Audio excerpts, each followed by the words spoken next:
The following podcast contains opinion and commentary protected under the First Amendment and fair use, as well as public records and freedom of information laws. The content may include adult themes, adult concepts, and adult language not suitable for all audiences. For the safety of all, no viewer should ever engage with, interact with, seek out, or contact in any way persons being discussed, including those under criminal prosecution, and especially those that state, "It's not like I've gone and killed somebody!" Viewer discretion is advised.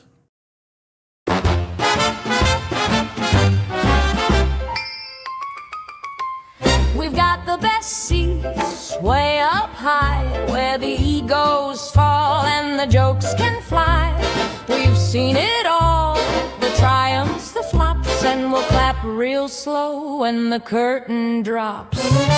We love the drama, crave the show, but darling, someone's gotta let them know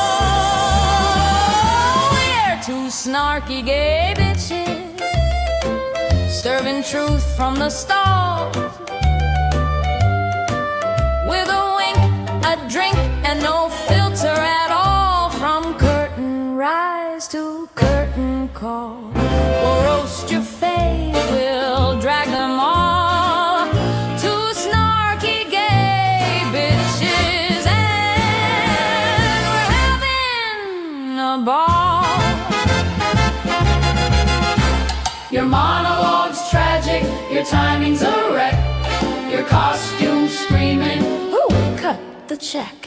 But don't be bitter, we tease with love, we heckle like angels from up above. We're not mean, we're just observant, seasoned, shady, and a bit subversive. If honesty hurts, then fetch the gauze. We're critics, darling, not Santa Claus.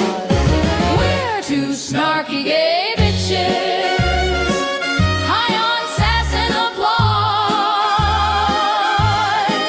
When the spotlight fades, we'll still steal the cause. So if you're brave, come take the stage, but don't act shocked when we engage. Two snarky gay bitches.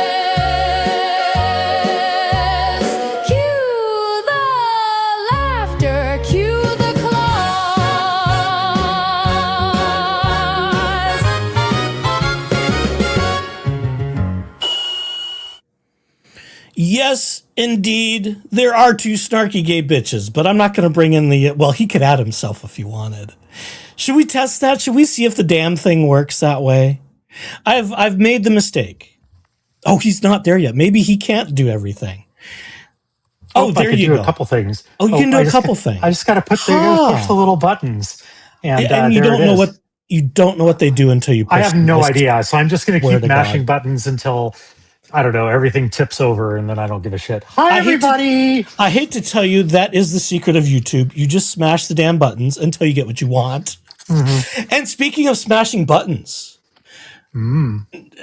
hit those buttons over that way. You know, the one that has the thumbs up, and if you don't like it, you can hit the thumbs down too. Laura Owens and David Gingras and their aliases on YouTube will certainly do so. But all the rest of you, hopefully you enjoy this dynamic repartee that we have developed over a decade of what do we call it? Insanity? I'm not sure. I think it's closer to 15 years at this point. Oh, stop it. Oh my God. Whatever it is. Yeah, well, whatever you're it is. Old, I'm old. It's fine. You know, we should have listened to our friends when they say, you guys need to take this show on the road. We should have done it then. We would be richer than the dreams of avarice. If we had actually listened to that. Mr. Beast would have nothing if we had started 15 years. Well, there wasn't YouTube then. It didn't exist. It was a figment of somebody's imagination. Well, you know, God, I'm telling too many stories already. This is not my first go around at YouTube, and I'm just waiting for Rosalind Duke, who's mining for information to file this away. This is like my fifth go at YouTube since YouTube existed. So, you know, we're making some traction now, but we actually have things to say. I didn't necessarily have things to say years ago. I was too shy. But we've got you shy? What? Can you believe it? No. Oh, yeah, I can't use names. I could give you a reference. I was worse than another homo exmo of tall, talented avarice. Avarice is the wrong word. Why do I'm? That's the word of the day. Avarice. Ding. I know this person. You have met them. You would know who they are if I use names, but I can't use names. So, okay. They have certain skills at instruments using hands and feet. Oh, yeah. I think you know. No, I'm just going to sit here and I was quieter than them back in the day. Quieter than them. I didn't speak unless spoken to, and even then, I would try and get out of it. So. Oh my God, folks, are you ready for this? Holy effing F-balls. I'm trying to save all the profanity for a little later in. YouTube's touchy about that. It doesn't want you swearing within like the first 20 minutes or whatever the hell the number is. Because, there might be children watching and I don't set the controls on these videos until after it gets rendered and all that other stuff. So, I'm not minding my P's and Q's just a little bit for at least 5 minutes. Oh, we're already 7 minutes in. Fuck that. I was about to say, if that's the rule, I would fail miserably at being a YouTube influencer because the 4-letter colorful words just go flying right out of here. It's true. It's true. Liberal abandon. I know some less less progressive people just get wound up tight about words being overused. Okay, fine. Whatever. I mean, I use them a lot at work because that's just the joy of what I do around work, and I have to get it out somehow. Otherwise, I'd probably be facing criminal charges like Laura Owens. But never mind. Oh, I've done pretty well in my many decades avoiding that, so I prefer to keep it that way. Oh, we've got audio, folks. Yes, we do, but we're not going to start with audio tonight. No, we are not. I'm going to make you hang around for a little bit because, well, that's just the way I roll. You can't shoot your wad in 5 seconds. You've got to always a tease. He's always a tease. And you have to start somewhere. And I've been derelict in my duties here. I admit it. I've been derelict in staying on top of this because this is a busy season for me. I mean, if spring allergies aren't enough, it's busy season. So we've had to survive crazy, silly holidays. Well, for some people, they're not silly. Fake holidays. It depends on my mood. If I have to overwork, then they are silly. And if I'm prepared, then I'm okay with it. Jeep Daddy does not imbibe in such holidays, other than maybe some Easter Bunny. Oh, I would have had plenty of Easter Bunny boys running around here if I possibly could have. But sadly, the Twinks du jour have not made themselves available. I didn't know you had the Easter egg hunt at your house, or you were okay. I guess you weren't planning that this year. I need to plan better for next time, and not be on call for work because that really puts a damper on the fun. Got to tell you, when you have to pay the bills and humor corporate daddy, then what can you do? What can you do? You just have to roll with the punches, and who knows? Maybe it'll end up in your rearview mirror at some point. Yeah, I don't know. Maybe. We'll see. Maybe if there's any updates, you can tell me later off the air. Yeah, well, I might have my own enough material for my own like mega lengthy YouTube series on that, but it definitely will not be on the Off-Road Entropy channel. It will be something very different. You might have to start another channel just for that one. I might. Or maybe I'll get the scoop. That would be fantastic. I feel like that's some sort of collusion. Isn't that like a legal thing? I don't know. Well, it's not like I'm personally involved. How could it be? Well, that's true. That's true. Yeah. I'm not even legally involved. I'm not even remotely involved. This is one you can totally be just on the side and witnessing and reporting, if you will. And I don't know, unless Omar decides to come over here and give me a upfront personal viewing of his drawers of choice, you might just get the scoop every time. Just I don't saying. think Mrs. Just Omar is saying. going to take too kindly to that. But I'm not looking to marry him. I'm just, I'm well, you bribable. That's can't. all He's I'm already saying. committed. I know, but there's some And if bribes you to be weren't, there had. would be a long line. Oh, and I would, bitch, I'd you be would, with my baseball you would, bat, like, get the hell out of the way. yeah, and then it would be you and me fighting it out again, as with so many other things. No, this one's mine. No, I saw it first. No, this one's mine. Dibs on that one. There's a little insight into our personal lives, folks. Yes. Jen Oh the my Couch God. Fairy, how did we get into Omar's drawers? Can you select I comments? wouldn't. I don't know. Can you do that? Try it. Let me See try. if you can highlight comments. let We me are see if trying this is- experiments here too, folks. So you're on the maiden voyage of me letting him have any sort of control. Look at Yes, that. I can. Yes, I'm gonna regret this. you are. You already did. well. You already told me that in pre-show. Yeah. I haven't gotten into his drawers yet, Jen, and that's the problem. But I'm already talking about it because, look, it's been a minute since I've been here, and I got to come up with something. So I'm going off of old material, and I will speak to that too. And this will point you in a good direction, since we will be using the audio of the hearing of the Arizona Bar versus David Gingras hearing. The disciplinary, well, it's not the disciplinary hearing. It is a disciplinary hearing involving David Gingras. Schnitzel Ninja did a great little interview of Omar the other day, and for some reason, there was a community question that Schnitzel asked Omar, what was his unmentionables of choice? And he divulged all, right down to brand names. And did he even mention colors? I'm not sure. Definitely brand names. So it's like, well, okay, if you're going to air your laundry, so to speak, I mean, literally on the YouTube, exactly right. It's fair game. It is fair game.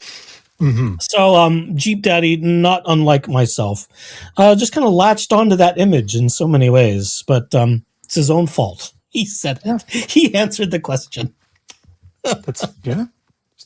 He could have chosen to not have an opinion or opine details, and yet here we are. So yeah. It's just like I was listening to Rosalind interview the expert, another content creator who's talked about Laura Owens as well. Not so much as some other people, but expert, Shizzy, some others, sort of in a similar group. I want to say a friend circle, but I don't know if that applies on YouTube.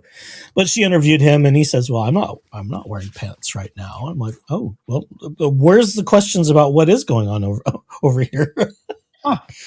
Rosalind missed an opportunity, but maybe she didn't want to know, and maybe I don't blame her. It's to each their own. To each their own.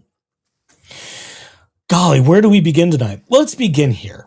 Let's see. Let's add this. Good God Almighty. So we've got a little bit of paperwork to get through tonight, folks, before we get to the audio. That's just the way it is. And it's just one of those things where I'm going to save the best for last, which is going to be the audio. I hate to say. No, I have not listened to it yet. It dropped right as I was prepping the show. And I told Jeep Daddy as he was backstage, oh, by the way, audio just landed. I thought we would have to read this. And then we would have to fight over who plays the judge and who plays Dingus the douche canoe. I made David Gingras my bitch. Wrong button. Well, that works too. We will make him our bitch judge. in button moments. Apparently, that's the judge, and then fucking douche canoe is the other one. Is Bruce? I think Bruce is telling secrets too. Oh. There you go. His or yours? I don't know. Let's see. IB says, I forgot about the underwear question. Now I have to watch chat. Darn it. It's a good thing you're not on the moon. Rocket Rob. Let's see. I hear the space toilet is having issues. That would be a bummer. I mean, in this day and age with technology. Let's see. He said it a few times. Danny says, let's see. Yes, Omar put it out there for sure. It says South Florida Thrifter. He's a great sport and easy on the eyes. Yeah, I know. I don't disagree. And he's in my age bracket, which is good too. He can put it out there anytime he wants to. I think Bruce is confessing. Bruce is confessing. Okay. This is turning into underwear chat. Okay, if Megan Fox can have hair chat, I think I can have underwear chat. Right? I am totally here for this. I am here for this. Oh my God. Don't watch chat. We are in our underwear. Never mind. I am too. Well, ish. Never mind. Oh, God. Oh, I'm gonna insert foot in mouth now. So let's start. Let's start, ladies and gentlemen, boys and girls, and all other sort of beasts. Let's start with the mega thread. Let's start with the mega thread on the Justice for Clayton Reddit. Yes, indeedy. They have compiled, I don't think in total completion terms, but the JFC Reddit has compiled a lot about the Arizona Bar versus David Gingras actions. And they're even dated. Oh, bless them. And it's not a Padlet. And it takes you to all sorts of documents. We've covered a number of the documents. We have not covered all of the documents. And neither have I covered all of the rambling blog posts by one Dingus the Douche Canoe. Well, it's been a minute. It's been a minute since I've been on stream with you, and usually I relegate that to the robots so that we don't have to suffer the brain damage. Trying to read all that nonsense. Someone else has started using that, talking about David Gingras in their content. And I went, you're welcome. I made that a comment in my last Lonely Live, I think it was, without you. By the way. I said, by the way, some other people... Stop it. Don't even go there with your people have taken the ideas. Bullshit. You're welcome. We're saving your brain cells. Yeah. Bruce says, as long as it's not upside down pineapple underwear. Well, I have right side up pineapple underwear. You can, somewhere. No shade to those who do the upside down pineapple thing, okay? That's don't yuck my yum? I don't know. I have palm tree. You know, what don't I have is kind of the question. Yeah. Never mind. Oh, let's see. Where do we begin? Oh, that's right. Let's go here. So we've got some reading to do before we get to the audio. I know everyone wants me just to go straight to the audio. No, we will not have dessert first. We will have a proper three course. No, how many do I have? 1, 2, 3. I've got at least 4 tabs open. It's too many. However many course tabs we have to get through. Some of these are short, but we've got to start with Douche Canoe because that's about where we left off. And he is bemoaning that no one's giving him enough attention and isn't telling his side. Well, I say bullshit because I've read some of his filings, as have others. So no, but I will continue on. And we will, rather than reading his blog posts and playing all of his videos, my God, can he not get some compression on his videos? I can't watch them. They're the raw files. I can't. Just go to douchecanoe.com. Never mind. Oh, Jesus Christ. No, I don't want to infect my computer with a bunch of viruses. Or my brain. Yeah, be careful what you download. They're slow. They're ginormous files. I have problems even on my 5G trying to look at them during the day. So I have to wait till I get home and I'm on my screaming fast internet, which is not over airwaves. So let's just highlight this one. Bourbon and underwear chat gives us the strength to get through this nonsense. We might need to have some breaks in the middle of this. That's fine. I've actually got my real dessert in the fridge. Uh-oh.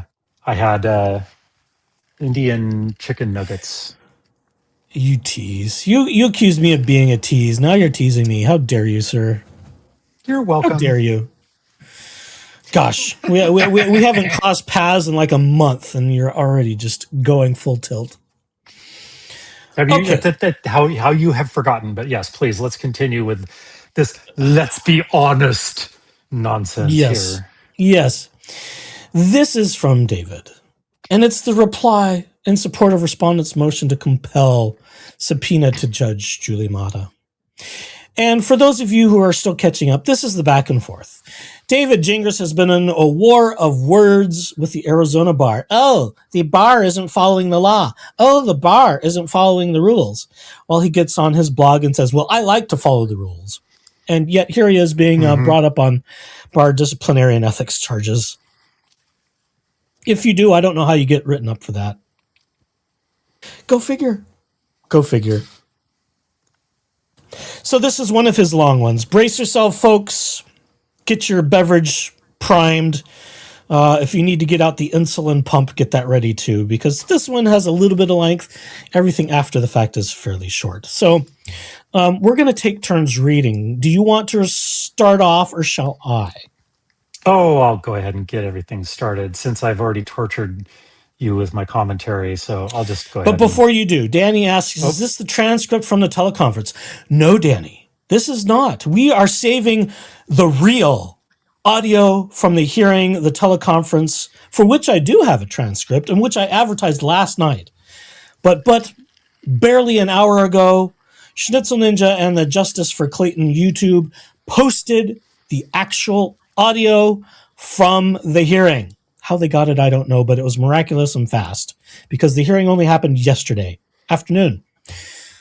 They're amazing people. Schnitzel's got it. They've got it. It's being shared around already. Megan Fox and Dave Neal hopped on this morning and read from the transcript.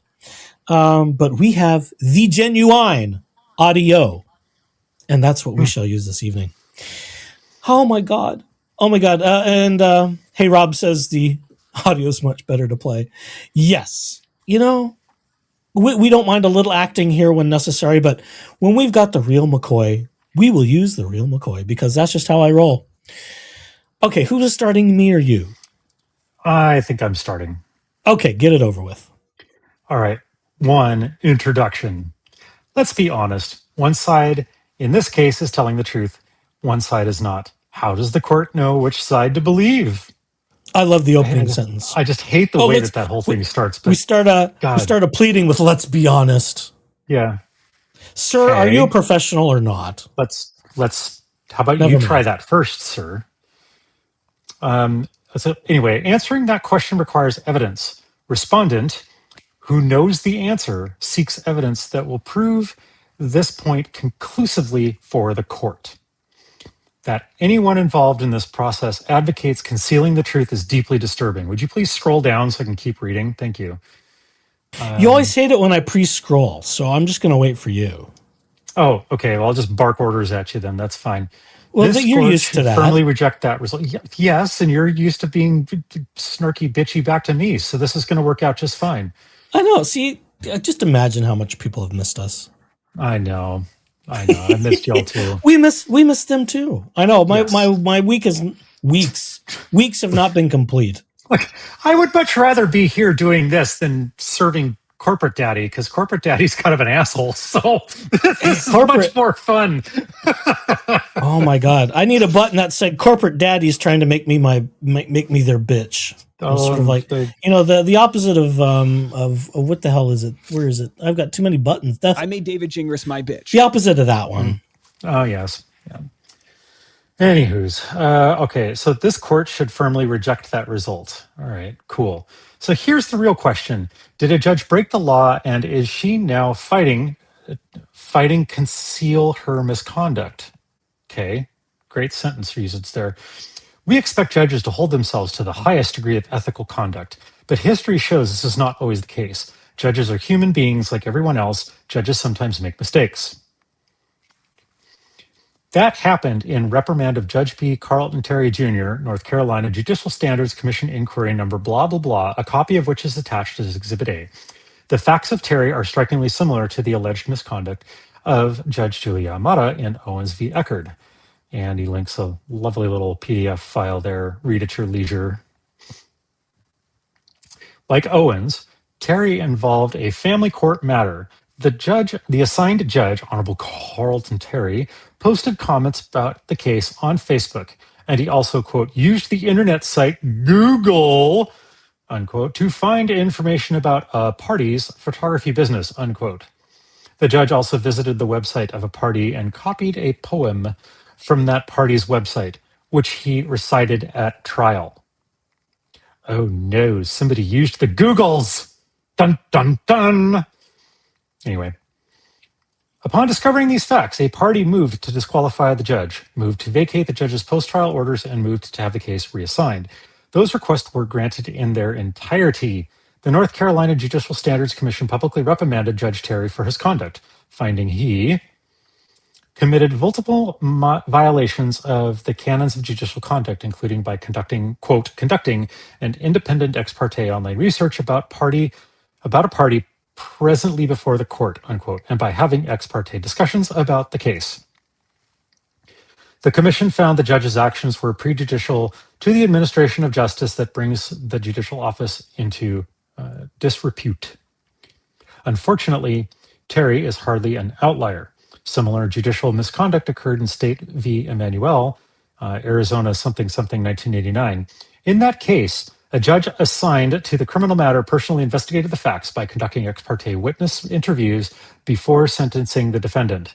The Court of Appeals found that the judge's actions violated the defendant's due process rights and the Code of Judicial Conduct, requiring automatic recusal of the judge and resentencing before a different judge. See Emanuel 159, Arizona at 469. Excuse me, I need to wet my whistle here a little bit. Many other examples exist of judges committing the same or similar acts of misconduct. See, e.g., Davis v. United States, reference there, reversing conviction and ordering new trial, where a judge asked a law clerk to investigate the facts of the case and explaining, quote, underline, under our system of laws, a judge is not an investigator. The investigative function belongs to the parties and their agents.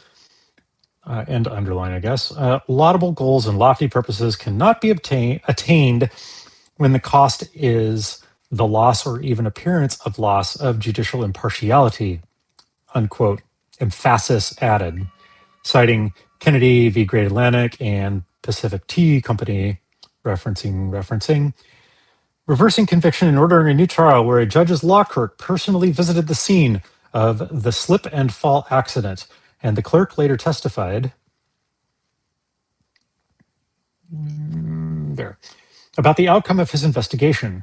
Quote, it was unacceptable that the most damaging evidence against the defendants in this case was brought about by the intervention of a court official in the accumulation of evidence, ...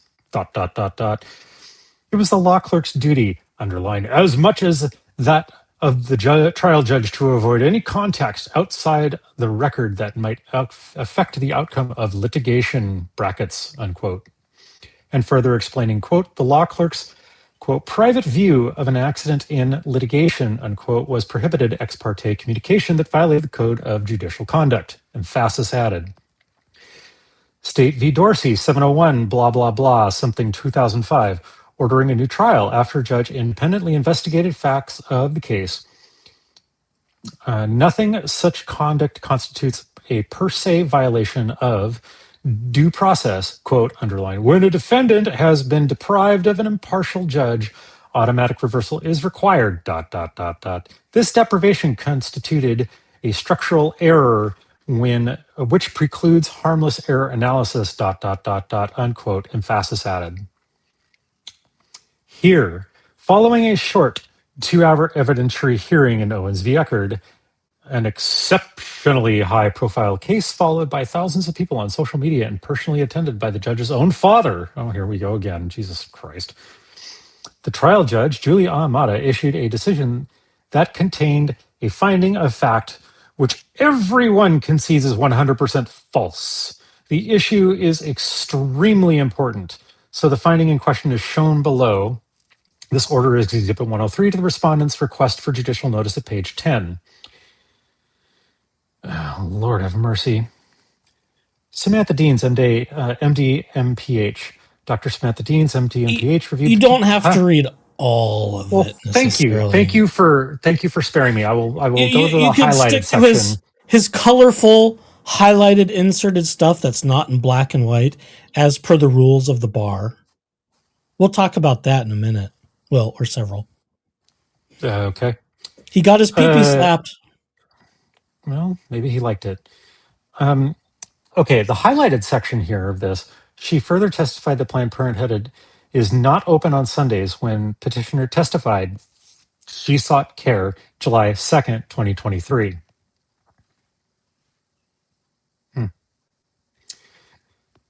The trial transcript shows, beyond all question, the finding regarding the testimony of Dr. Deans was entirely false. Dr. Deans never testified about Planned Parenthood's business hours, nor did any other witness. That topic was simply never mentioned at trial. Not by any witnesses, any lawyer, the judge, or anyone else. but the topic was discussed extensively on social media after the trial ended. Multiple examples of social media posts discussing Planned Parenthood's business hours were set forth in respondent's affidavit submitted in support of Ms. Owens' notice of change of judge. See RJN Exec 105, page 36, shown on the next page. Let's see, footnote 2. The complete trial notice was something, I don't know, whatever, who cares? I'm not sure. Is it that important? Exhibit 105. I don't know. You Doesn't always matter. told me that the footnotes are important, so I'm trying to be thorough here. Well, with him, that may not be true. Jesus Christ. With people who actually do reasonable, legitimate legal writing, that may be true. I mean, we can skim through them and see if they're important or not, but yeah. So far they aren't, and he's 0 for 2. Yeah, okay. So when they're like meaty paragraphs in the footnotes that they could be good. But you never know, you just have to look. Yeah. So again, this is why I make the computers read all this shit. Ooh, screenshots on Twitter. Let's see. Also in color. Laura could not have been served at the Los Angeles Planned Parenthood on July 2nd, 2023. It was a Sunday, and all LA Planned Parenthood locations are closed on a Sunday. Explain. I love the random Twitter posts he's using. What does that have to do with anything? I mean, he spends most of this. Undie 31312. That sounds super legit. Undies 30. Yeah, someone's got undies. See, there's a thread here. Oh, and we're going to reference his own blog. I know. What? Wow, that's super evidence right there. Circling and underlying Planned Parenthood Bruce is open is on still Sundays salty in LA. about this. Bruce is salty that you're not supposed to have color and inserts in filings for the bar. He also is not supposed to drive drunk, but he did it anyway, so whatever. I know. Allegedly. I mean, maybe Bruce has a point. Maybe it's fine. I think they just don't like a bunch of crap inserted into the document like this. They want it as exhibits in the backs, and you reference the exhibits, and who cares if they're in color? But don't chock it full of stuff in the middle. I think that's more their point. Wallace Juna says, "Honk my undies?" ? Bruce says, "Honk my highlighter." I wish I had been brilliant enough to come up with "honk my meat." That's still the winner. I mean, no shade against fake Laura Owens, but "honk my meat" for the win. Yeah, I'll give it. Okay, based on these undisputed true facts, respondent formed an opinion. Judge Mata's finding Planned Parenthood is not open on Sundays was not based on any admitted trial evidence. As such, the judge must have either personally reviewed social media posts, which were never admitted at trial, since they were not posted until after the trial ended, or she spoke with someone, possibly her father, who shared that information with her. Understandably concerned, respondent reported the matter to the Commission on Judicial Conduct as occurred in Terry. After more than 7 months of investigation, the CJC closed the case, claiming clear and convincing evidence did not show judicial misconduct. Of course, the CJC and Judge Mata have fought vigorously to conceal all evidence that allegedly support that result. If the CJC had information showing Judge Mata did not engage in misconduct, why would either the CJC or Judge Mata fight to prevent the release of that information? The answer is simple and obvious, because the information does not exonerate Judge Mata. Only the CJC and Judge Mata know, oh God, I'm already bored of this in my awning. Only the CJC and Judge Mata know what information is being withheld. So at this point, respondent must resort to mild speculation, but the answers seem fairly clear. The CJC's own rules and the Code of Judicial Conduct itself explain not every act of misconduct will result in discipline. Wait, so if they all don't result in discipline, then not every act. So do you just eat okay, that's the first loop. I just got myself stuck in a whirlpool. Did you bring yourself a tinfoil hat this evening? I may have forgotten to mention that. I'm an information security professional. Of course, I'm wearing a tinfoil hat, but Oh, okay. It's just crafted on permanently. it's lined. My entire house is lined with it. He's convinced. He's convinced there is a conspiracy against him, and both the the CJC and the judge and the bar and everybody else is in on it except him. Out to get him. He's a martyr. No. He's being crucified for things he's never done and never would do. Yeah. So he says. That act happened last Friday, so get over it. I don't know if he's Jewish or not, but whatever. I don't think so, but I don't know. Well, let's see. If he is, then his rabbi needs to talk to him a lot. That's very true. Oh, God. Okay, well, let's see what this nonsense says here. The black letter of the rules is binding and enforceable. It is not intended, however, that every transgression will result in the imposition of discipline. Whether discipline should be imposed should be determined through a reasonable and reasoned application of the rules and should depend on factors such as the seriousness of the transgression, the facts and circumstances that existed at the time of transgression, the extent of any pattern or of improper activity, whether there have been previous violations, and the effect of the improper activity on the judicial system or others. Ugh, God, I'm yawning again. Jesus Christ. Well, you could just talk about how Chad is saying you live in a Faraday cage, and no, it can't because your connection's too good. Folks, you have no idea. He does. His Faraday cage is probably strong enough to survive an EMP blast. I'm not at never mind. Never mind the arsenal. To discuss this. Oh. If you've ever seen the show, the movie Mr. and Mrs. Smith with what's his name? With Brad Pitt. Brad Pitt and Angelina. Yeah. His house is kind of like that.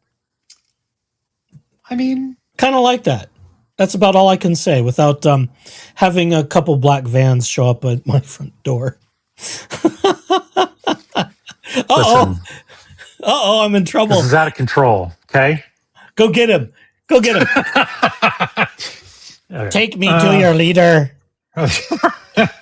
That would be a welcome vacation right now. Oh, I shouldn't say it. Yeah. I do have, I do have the right, apparently, land traversal vehicle to escape the rubble.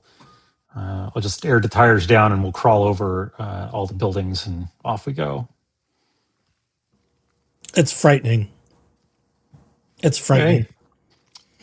Bruce says the CJC and the bar and JFC, they don't understand. Gingras is just laws maxing. Fair enough.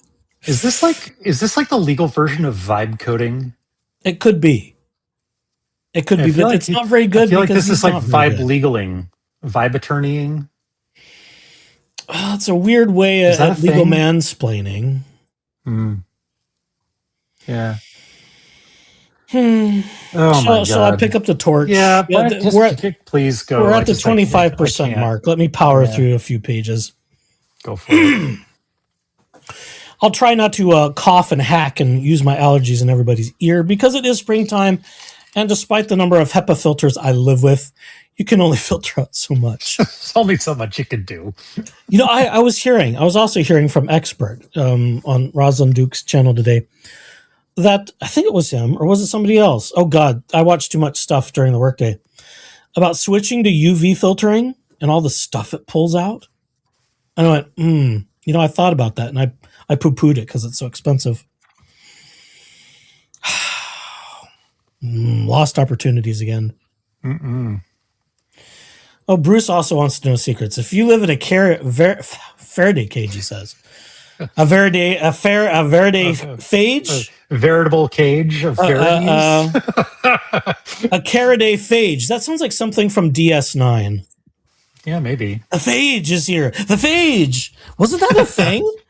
I think I'm flashbacking to old Star Trek DS9 episodes. Oh my God. Fine with me, but yeah. I think that was a thing. I didn't really watch DS9 that much. I didn't care for it quite so much as the others. I liked it way more as an adult than I did when I was a kid. A lot more. It was just, I don't know. I think it's because the production value wasn't quite as high. It was just a little dry. So it's like, oh look, we're stuck on the space station again. We must not have met our quota for the season revenue. Yeah. They didn't get out as much, you know. Every Trek has had their rough start, and they finally figured out their footing, and Ooh, okay. You can talk to chat now. I'll do some I'll reading. talk to chat. Let's see. The Code of Judicial Conduct introduction at 2. Emphasis at it. Okay, next paragraph. Move along. Here, he says, there's clear and convincing evidence of misconduct. I will use Southern Gingras voice. Well, he doesn't have a Southern voice, but I'll use it. Indeed, the evidence is literally undisputed. Judge Mata made a finding, a fact that was 100% false. This was not a simple typographical error or good faith confusion, because we're so confounded about the confusions about which witness made the statement. It is undisputed. No trial witness testified about Planned Parenthood's business hours. It is also undisputed this point was discussed extensively on social media after the trial ended. And there's another link as a footnote. Given those facts, there's only one reasonable explanation for what happened. The Commission on Judicial Conduct reviewed the evidence, including a written response submitted by Judge Mata. The Commission concluded the evidence did show Judge Mata engaged in misconduct exactly as respondent has alleged. Yet, for whatever reason, the Commission chose to exercise its discretion not to impose discipline as the code allows. Perhaps that decision was based on the fact Judge Mata was appointed to the bench in September of 2020. She had only been a judge for less than 4 years when the trial in Owens occurred. Actually, that's not entirely true. She did other things before that. She did some. Someone listed her accomplishments prior to this assignment, shall we say? There's more. She's not some fresh judge out of judge school who's, let me get my robe and let me make certain I have a flower put on the right way. My hair's done the right way. No. She's got a lot more practice than that. Anyhow, where was I? Oh, dear. She had only been a judge for less than 4 years when the trial in Owens occurred. Perhaps some other reason, personal or political, may have convinced the CJC not to impose discipline. Where's I need a button. See, I had to do that. I had to do that manually with my own vocal cords. You weren't ready for my dun dun dun earlier. Oh, sorry. I'm still getting. I'm still warming up. It's been a long couple of weeks. Yeah. Give me a break. Ivy says, "Is this the Echoes Midwest Cowboy?" Yes, it is. It is. For whatever reason, when I read his stuff, it just sounds better in my head with a little. I wish I had some tug Southern twang. That would be so useful to me right now, but I don't have it. Yeah, you're Bruce way too much of a Yankee for Dax. That. I know, it's true. I don't know. Well, I don't know. With all the royal blood flowing within the veins, I'm not sure. I'm confused. But Bruce has a thing for Dax. I don't blame him. Most guys would, but I'm not most guys. I had a thing for Bashir, so there we go. Same. Although he wasn't the only one. Oh, no. There were a few. You know, Wesley Crusher was a problem for me. He was a problem for me as well. Yeah, he was. Yeah. And I'm not afraid to admit it, but I was young and impressionable. Oh, let's see. Perhaps personal, political. Okay, next paragraph. Whatever those reasons may be are relevant, but he's going to complain about it either way. Dear God, Judge Mata cannot lawfully withhold relevant, non-privileged evidence simply to avoid embarrassment, because I, David Gingras, am certain that she did something wrong because I lost. I would not have lost Owens v. Eckert if it wasn't for all that judicial misconduct. Okay, I'm inserting that, but it's funny. I was about to say, some good editorializing there. It works. The state bar has filed extremely serious charges against respondent, accused him of lying about Judge Mata's conduct. If those allegations are true, of course, respondent deserves punishment. I need to screen cap this later. I'm going to have to make that big, bold, and underlined in highlighter. I'm going to need that later, I think. Maybe. But the bar's allegations are not true. They are, in fact, completely false. Respondent did not lie about the fact Judge Mata issued a decision that contains a materially false finding. Finding that appellate courts said is immaterial. Never mind. Respondent did not lie about the facts. This false finding was discussed extensively on social media. So the fuck what? Social media does not rule on a case. Dipshit. The bar does not dispute either of those points, but for reasons unknown, the bar still accuses respondent of lying about some aspect of Judge Mata's integrity, despite the fact the bar has disclosed no evidence whatsoever to support that allegation. The subpoena respondent served on Judge Mata bears directly on the issue of truth. As respondent has explained before, the U.S. Supreme Court has unanimously agreed that the public's faith and trust in the judicial system requires that cases be decided based on all relevant facts, even if those facts are harmful to a person in power. No, I won't say what I'm thinking. I'll keep reading. Oh, this is just a citation. Need to develop relevant facts, blah, blah, blah, blah, blah. Integrity of the judicial system, public confidence, blah, blah, blah, critical, blah, blah, blah. Skipping along. We'll even skip all the case law.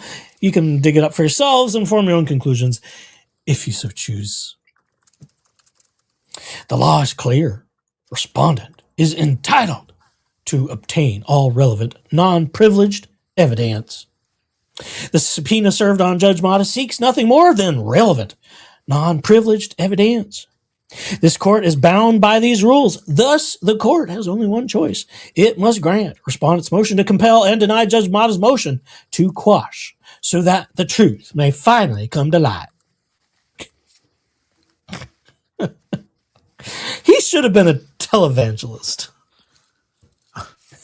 Well, he's got about as much truth in his statements there as most televangelists do anyway, so yeah.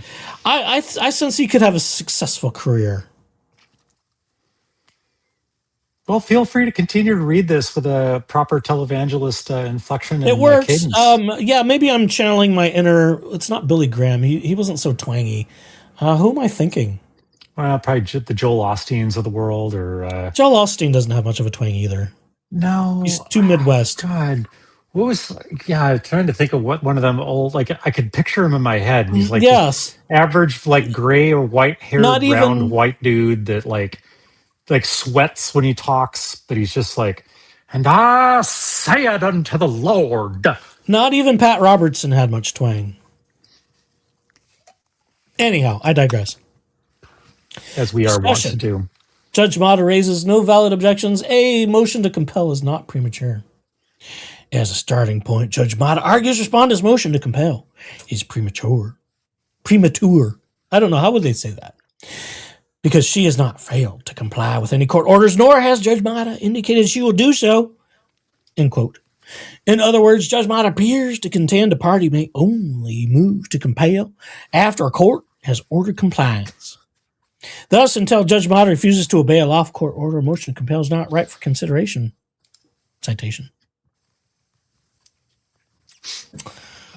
Narrator on I can't remember the narrator on the Dukes of Hazzard. We'll have to solve that at some point. Tammy Faye Baker. Who was with Tammy Faye Baker? Help me. I can't remember. I know who she was. Yeah. Who had all the hair and makeup? Yeah. Poor Jingy doesn't understand. I'm just reading some chat. Real Carson says, poor Jingy doesn't understand that the bar is a thing and therefore has a representative, hence attorney Lee, no different than if a company is a complainant or a respondent. Yeah. He doesn't get a lot of things. Bruce says the FOIAs are ongoing. Boy, he couldn't be. Anyway, Jim Baker? Jim Baker. There was Okay. also somebody wagered Yeah, I guess Jimmy so. Swaggart. Oh, that could work. Jimmy Swaggart. Yeah. Yeah. The Merle Haggard argument. was like that was a good Merle signature Southern sound there, but that's my I would appreciation not for have old country music coming out. I would not have pulled Jim Baker out of my head, not quickly at least. Would have had to look that one up. I mean, Tammy Faye, she's legendary. I can just imagine her with semi-purple hair. Yeah, and she had more makeup on than a cake does frosting. God. Shit. The controlling rule is civil procedure, Rule 37, etc. It's funnier when I crack myself up. Okay. A party seeking discovery may move for an order compelling an answer, designation, production, or inspection. If a person fails to produce materials requested in a subpoena served under... It's got a bunch of blarney here. Moving along. Both rules permit respondent to move to compel. There is no requirement that the court must order compliance before such motion may be brought. This first aspect of Judge Mata's objection has no merit. B. Respondent subpoena does not seek any privileged information because ex parte communications are per se excluded from protection, while furiously invoking judicial thought privilege, in quotes. Judge Mata ignores the fact respondent subpoena does not seek any information that would even arguably fall within the narrow scope of that privilege. As a starting point, Judge Mata does not cite any Arizona authority that specifically recognizes judicial thought privilege, although sometimes referred to as a mental process privilege. However, citing various cases from outside Arizona, the Supreme Court alluded to the privilege and all that stuff there. Respondent agrees such privilege generally exists. But as it applies to him, it doesn't apply. Oh no, I'm getting requests. Tom Peterson can be glorious. I would have to brush up on that one for a little while. I really would. I'm a little rusty. What I would like to perfect is a corner Florida dialect. You know, I'm talking like major redneck corner of Florida dialect. Oh, the alligator types. Hey, Ma, we got a gator. We got one of them gators out here. It's so thick, it's close to Louisiana Bayou sort of stuff. Mm-hmm. Yeah. I could probably get there. It would just take me a little while. It might require spending time in Florida, and that's like kind of a hard pass. I've been there, done that, but that was a long time ago. Yeah, I have too much self-respect I don't have now. memories. I don't have much self-respect, but I have enough to not go and spend a quality time in Florida anymore. Apologies to South Florida Thrifter, your name, etc. Like that. Well, when there's crazy people like Lynette Preston going through this whole Jeremy Hales thing, I think I would avoid Florida for a while because certain jurisdictions, it seems, don't even enforce protective orders against people. Never mind. Otherwise, I'm going to start talking about other cases not related to this one. However, this privilege never applies to judges' ex parte communications, which is precisely what respondent subpoena seeks to expose. The reasoning behind that conclusion is explained in an extremely helpful case right there. McClure was a criminal appeal where the defendant claimed the judge, Bradley P. Lunsford, violated her due process rights by engaging in ex parte conversations with prosecutors. Sort of like how Laura Owens tried to engage in ex parte communications accusing Greg Woodnick and Greg Gillespie of orchestrating a sexual assault against her. To prove that claim, the defendant obtained a subpoena which required Judge Lunsford to produce certain documents, including correspondence, writings, texts, etc., etc., etc. We'll just skip ahead. After receiving the subpoena, Judge Lunsford moved to quash, arguing judicial privilege. At trial, judge denied the motion. Judge Lunsford immediately appealed. The Court of Appeals issued a lengthy, extremely detailed decision analyzing judicial thought privilege.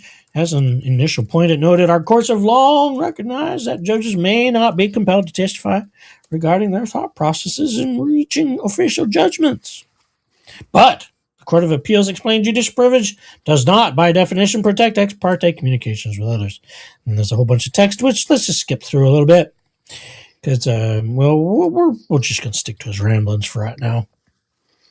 Bunch of stuff. You still haven't let go of the accent as you're talking through that. It's stuck. It's stuck. Oh, my God. Other courts agree with McClure. For instance, enforcement subpoena, et cetera, et cetera. Supreme Court of Massachusetts considered a situation most identical to this case. There, Laura filed a complaint accusing Judge Bias. Or is that bias? Bias. Bias. My ass is bias. A subpoena was then issued to the judge, which demanded certain documents. As a matter of first impression, the Massachusetts Supreme Court recognized the existence of judicial thought privilege. The court then agreed with McClure, finding the privilege is narrow, does not apply to a judge's ex parte communications with third parties. There's more paragraphs there. In addition, the Supreme Court concluded the privilege does not apply when a judge is deemed necessary witness in a later legal proceeding. The privilege does not apply when a judge, witness, or potentially involved circumstance later becomes the focus of a later proceeding. This is precisely the case here, he says. Respondent subpoenaed to Judge Maida. What was her name? Judge Maida? Judge Maida asked her to produce 5 categories of documents. Judge Maida indicated she has no documents responsive to the 4th and 5th categories, so those are not implicated by this motion. As for the other 3 categories, those requests only seek documents Judge Maida has sent to or received from third parties, including her father, Daddy.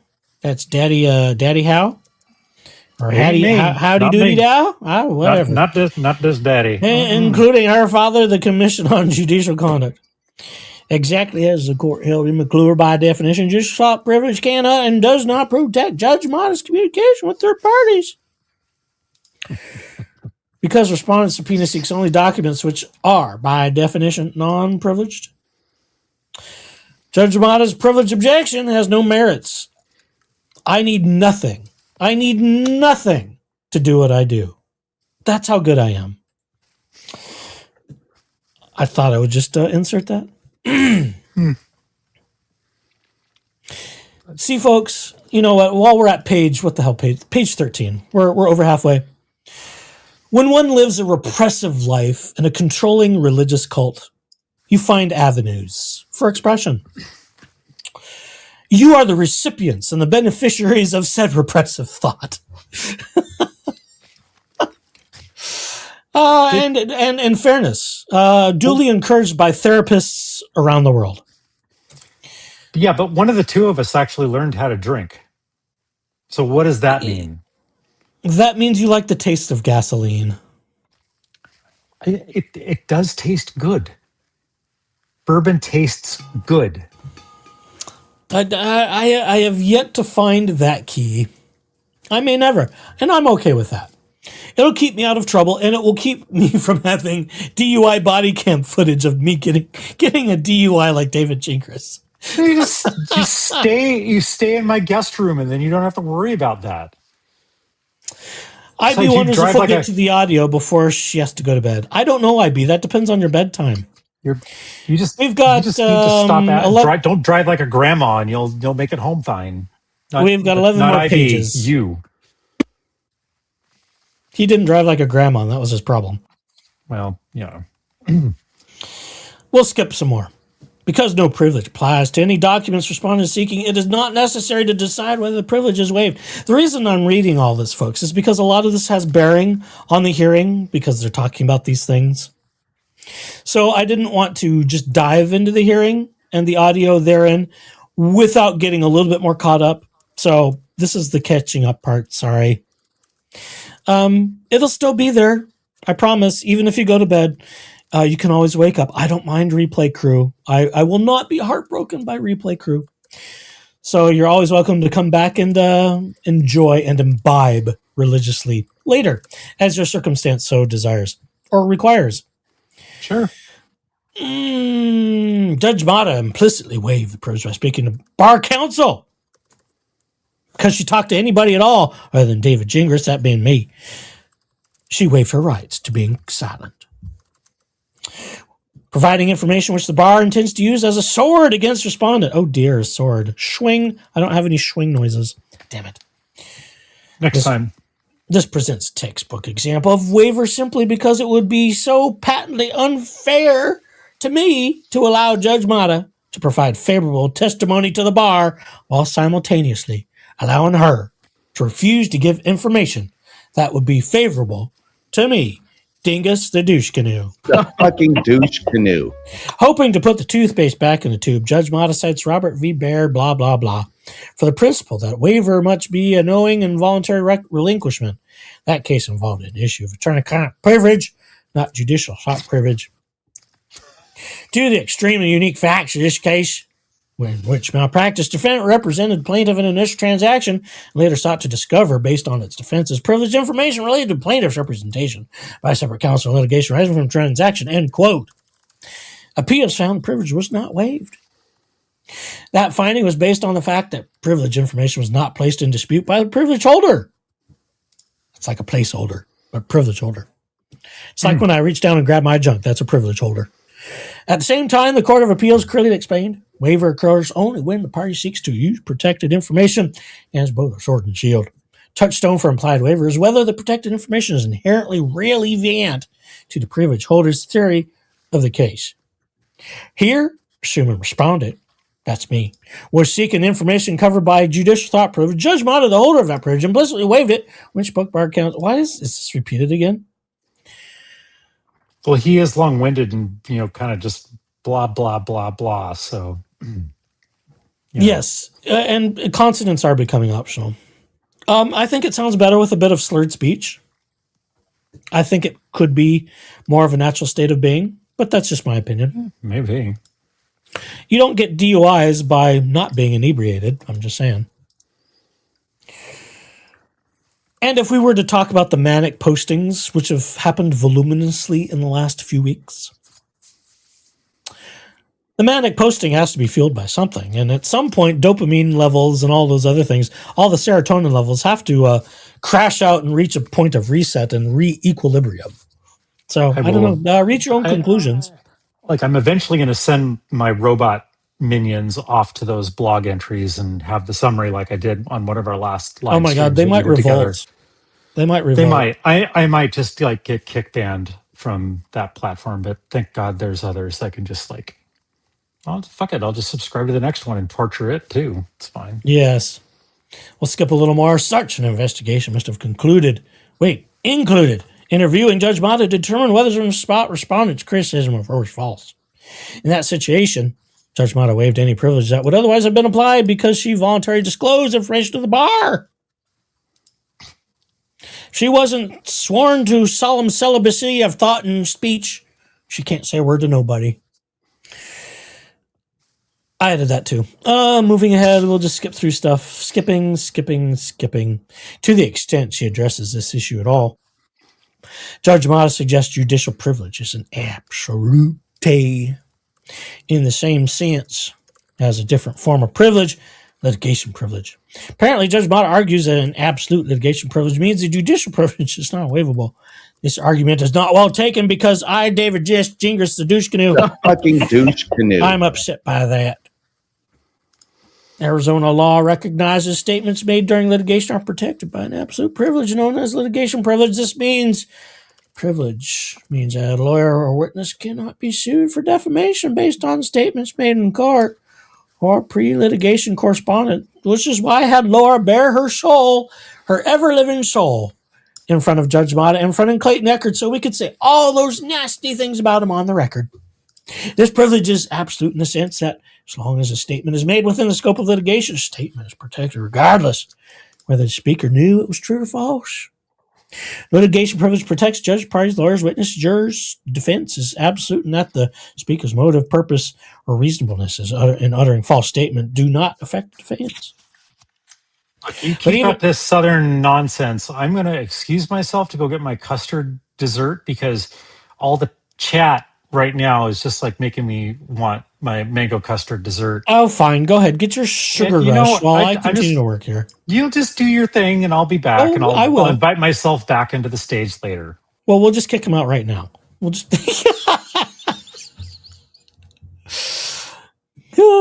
Now he'll pop back on just to be pissed off. Fuck you.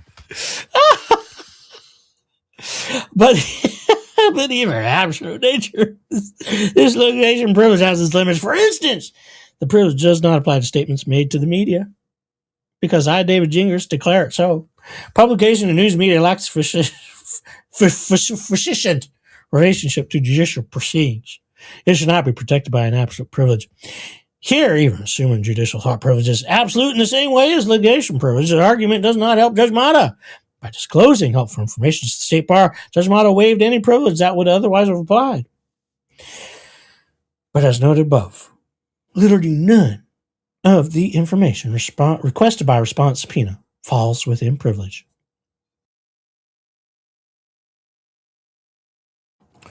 The final point Judge Mata raises is one of most troubling. Most troubling.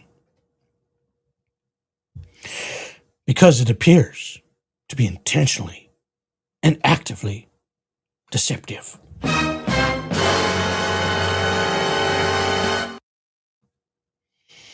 On pages 4 and 5 of her pleading, Judge Mata argues the subpoena seeks information which is not necessary because the bar complaint alleges behavior which can be independently corroborated. Judge Mata then lists several issues which she raised in her initial complaint to the bar, such as the fact respondent made a 911 call to have a witness arrested, and that respondent engaged in apparent signaling to his client during her trial testimony. There are two serious problems with this argument. First, fully half of the judge's issues raised in her complaint to the bar were not found to be supported by probable cause and were never submitted to the disciplinary committee. Those matters, such as those alleging signaled by respondent to Ms. Owens, are not mentioned anywhere in either the original or amended complaints filed in this matter. Thus, respondent is not seeking evidence to defend those against those allegations because they were not part of this case. What is part of this case is the bar's claim respondent made false statements accusing Judge Mata of specific acts of misconduct. That issue involves matters which cannot be independently corroborated, at least not without evidence that is solely in the possession of Judge Mata and her father. Never mind. Respondent subpoena seeks evidence that is relevant non-privileged and which is not available from any other source. But I wants it like the precious is my precious. That evidence is my precious, and I wants it. I needs it. I must have it. I need it, Bilbo Baggins. The fact that there may be other issues in this case which are not affected by the information sought by a subpoena does not change the need for the immediate production of this evidence. The conclusion. Here's the conclusion. So we're getting there, folks. Judge Mata's objection and her motion to quash should raise no valid arguments which warrant relief. Her motion to quash should be denied, and response motion to compel should be granted. Submitted April Fool's Day by the biggest April Fool of all, David S. Gingras, Esquire, Douche Canoe himself. The fucking douche canoe. Did he really file this on April Fool's Day? Uh-huh. Jesus Christ, what an idiot. I know. And we'll move right along to the State's Bar. Respondent's notice of State's Bar failure to comply with disclosure. This is only 3 pages. It should be quick. State Bar of Arizona, by undersigned Bar Counsel, moves the presiding disciplinary judge of the court, PDJ, to notify Bar Counsel of any expectations of State Bar regarding respondent's notice of State Bar's failure to comply with disclosure rules. Specifically, the State Bar does not know whether a written response is authorized without a court order or request by the PDJ. Respondent submitted the aforementioned notice pursuant to the rule there. However, that rule does not state whether counsel for the State Bar may or should file a response to a notice of failure to comply with discovery rules. Also, while Rule 7.1 is incorporated into the lawyer disciplinary procedure rules by 747 blah, blah, blah, that rule allows the non-moving party to file a response to a motion. As noted above, respondent filed a notice pursuant to rule blah, blah, blah, and not motion. Undersigned counsel seeks direction from the PDJ regarding what, if anything, the PDJ may want or need regarding this matter. See, this is good legal writing. We're not spending 24 pages to talk about things and relitigate our past failures as a tramp stamp lawyer. Okay, moving right along. Golly, we're only at an hour and 10. This is moving a little too fast. Here is the order setting a telephonic conference. This happened April 2. The presiding disciplinary judge has reviewed respondent's notice of State Bar's failure to comply with disclosure rules filed on March 30 and the State Bar's request, blah, blah, blah. It's ordered setting this matter for a telephonic conference April 6th, that being yesterday, at 1:30 p.m. The parties are to appear telephonically for the conference. Prior to the telephonic conference, please notify the disciplinary clerk of your telephone contact number upon receipt. The disciplinary clerk. See, so I wonder how did the audio come so fast? In response to bar requests, written response is required and requested by the presiding. Okay, so now we're getting caught up. We are getting there. On April 6th, this is from somewhere. Someone made some claims. This is from their blog. Yes, it is. Well, it's the archive of their blog, more or less. And he claims, apparently someone was listening in. There was a member of the public listening in on the bar hearing.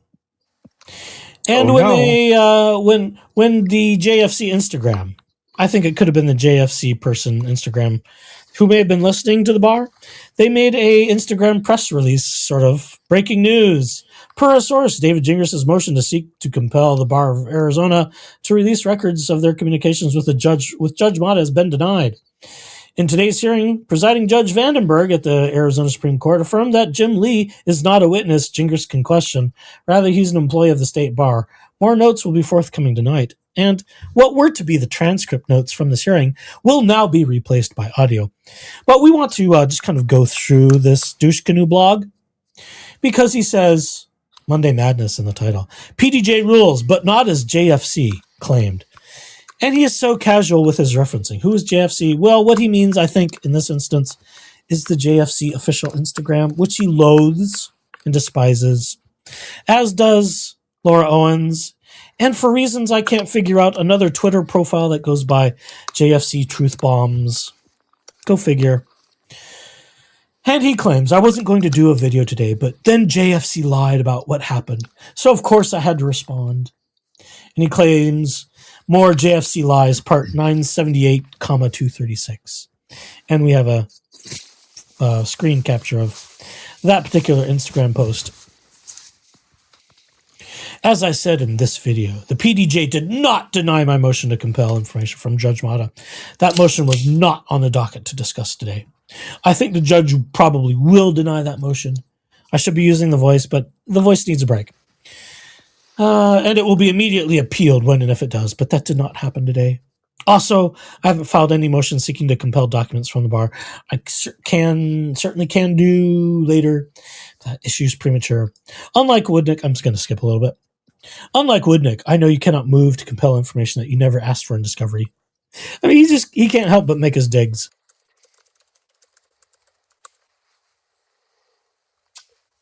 Dude can't help himself. No. I mean, nope, he can't. Just like me and my mango custard, I can't help myself. Shows your custard. Quotes out of context for 500, Ken. Also, I haven't filed any motions, blah, blah, blah. I always remember that. Actually, that's a great analogy. If you recall, on March 11, 24, before my time, Woodnick filed a motion to compel. In that motion, Woodnick asked Mata to order Laura to produce stuff, which Woodnick never asked for in a formal written discovery. Even though Woodnick never served Laura with written discovery requests, I'm not sure that's true. I think there are. And he would claim it's before his time anyhow, so it doesn't matter. See, Woodnick was wrong. Rule 49, blah, blah, blah. Compulsory disclosure by definition, a totally separate thing. PDJ felt Jim Lee had complied with that narrow limited disclosure duty, which is something I disagree with respectfully. But again, this is a super narrow issue. Doesn't mean doors are closed. It's still pretty funny, ironic that Motter reached exactly the opposite conclusion with respect to Woodnick's motion. I think he's mischaracterizing that again. At the end of the day, compulsory disclosure duties are just one part of larger process, blah, blah, blah, blah, blah. And then there's a whole video, which I'm not going to play. Okay, God, folks. 20 minutes of listening to him blather on? Oh, that's him on a light day. It's light Jesus. flow for him. It's a light flow day. Let's go here. It's what you've all come and what you've all been waiting for. We'll embiggen this to full size. This is the audio from the incredible, amazing, talented, effervescent Schnitzel Ninja. How she does what she does, I don't know, but she is magical. Maybe that's because she's breaded pork cutlet. I don't know. But here it is. Let's see. And we've even got ads for Douche Canoe in the... Oh, that's the tab stuff. All right. Are you ready, everybody? Are you ready? Here it is. Here it comes. Here is the hearing between the presiding disciplinary judge. Get David your drinks Gingras. ready. Here we go. Yeah, if you need to top it off, now's the time. You should have done that in the last couple pieces of paper. Because they weren't that important. But here it is. Here's the back and forth. I wish I could have this up and the transcript at the same time, but if you can do that, I don't know how. Here we are, with no further ado. Ninja. Testing 1, 2, 3. Right. So we are on the record, and this is with regards to PDJ 2026-9010 in the matter of David S. Gingras. And before Can I, where the hell is it? Where's the damn button? It's pronounced gin like you drink and grass like you mow. And Bruce is asking for subtitles. Let's see if they work, Bruce. They're generated, so here we are, but yes. Yeah, for whatever accuracy they are. It's gin like you drink and grass like you mow. Does anyone ever get it right? I failed to drink gin tonight because bourbon was just much better, but I don't think you like fermented junipers anyhow, do you? I like gin. Oh, okay. I thought you weren't a gin drinker. That must be somebody else. And might be somebody else you know. I do drink it, only certain ones. Beefeater is not quite my style, but much like I had conversed with Jen in chat, life's too short to drink shitty alcohol, so I stick to the good shit. Yeah, only the finest things in life for him. Yes. Note that we do have a public member who is connected in. They are the only public member that we have received a request to participate in this telephonic. However, it was a request. Of course, we would accommodate such because this is a open and public proceeding. However, I do want to highlight it is a proceeding. It is a status conference that this court, the PDJ set. And so I will just remind all folks that are present that Rule 122 does apply. Present, Judge. So this matter is not to be recorded unless they have complied with Rule 122H if it's a personal recording. And if that were something that someone did comply with, then I would just remind the folks that are present in the record that there are certain prohibitions that are provided under K. Having said that, we have allowed the member of the public in, but this being a proceeding and you are not a party, you will not have the floor to speak or participate in any way in the proceedings. Having said that, if counsel for the State Bar can announce for our record.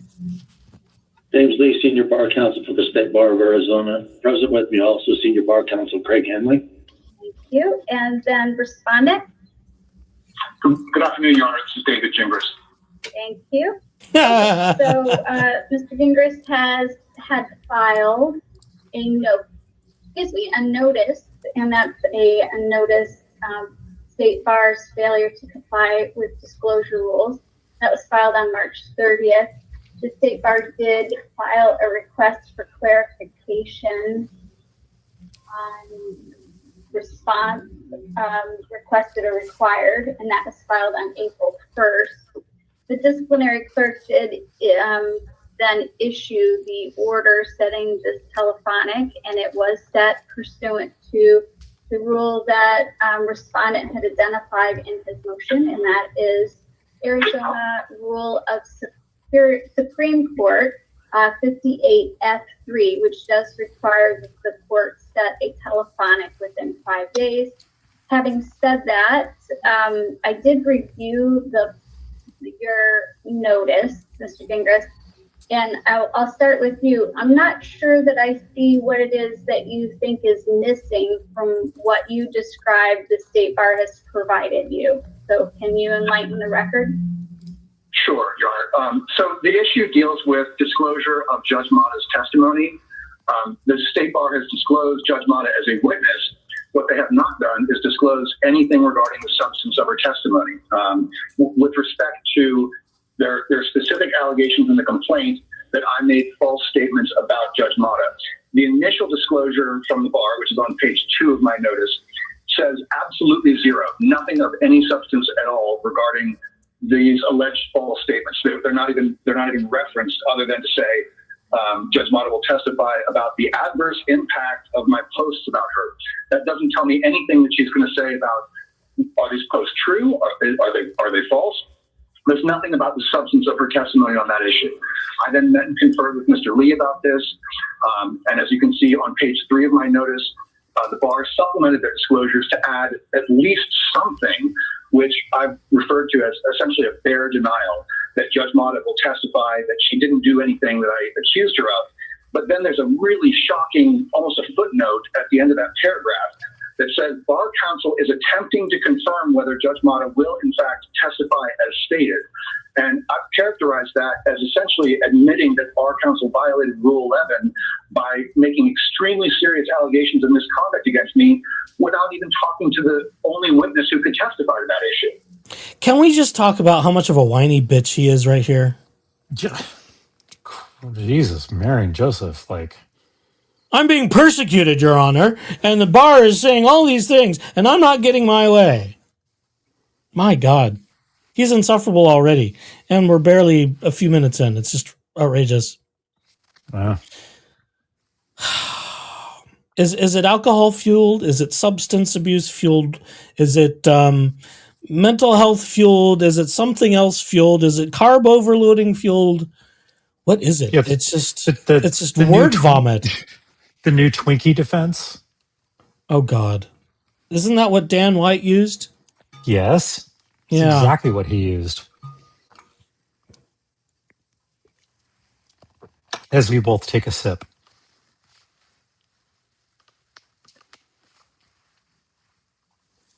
And don't drink and inhale at the same time. Well, don't choke on us live on stream. Christ, I can't take over That would be a good way to go. That would jack up views. It would. Okay, we'll keep going. So keep going. Where we are right now, Your Honor, is we are days away from the dispositive motion cutoff, and I have not a single clue what the bar's star witness is going to say against me, and that's a clear violation. Star witness. Of the disclosure rules.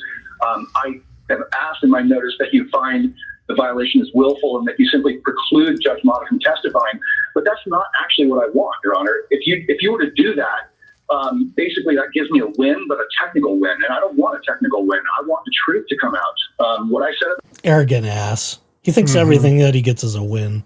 The judge was unfortunately true, and I've been accused of lying about that, and there are now hundreds of videos on YouTube because this is a high-profile case, and somebody released the complaint. I didn't do it, but and I understand it's a public matter anyway, but all of these false accusations the bar has made against me are out online. Go ahead. I don't know who released it, but it's a matter of public record anyway, so whatever. But I don't know who released it. God, you fucking whiny... I have a stronger word than bitch that I was just about to use, but... I can't stop you. I don't want to offend our audience. It's not like you haven't used words like that before. Part of social media. I'm entitled to vindication, and the only way that we can do that is by having Judge Mata testify and explain what she did and didn't do. And right now, we don't have any disclosure from the bar regarding that testimony. So what I'd like the court to do is to order the bar to tell me and to tell the court whether or not, first of all, whether or not Mr. Lee or anyone else has ever spoken to Judge Mata about this case. And then number two, if the answer is yes, what did she say? I'm entitled to that information.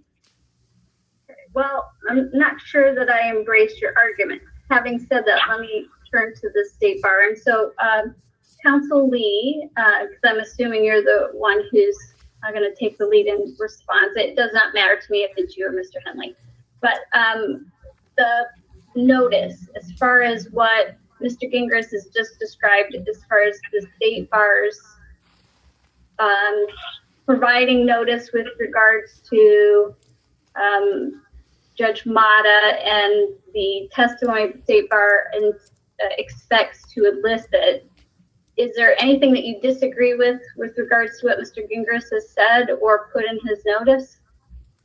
Yes, it's State Bar's position that the disclosure, including the supplemental disclosure, sufficiently provides Mr. Gingras with sufficient information to investigate and prepare his defense.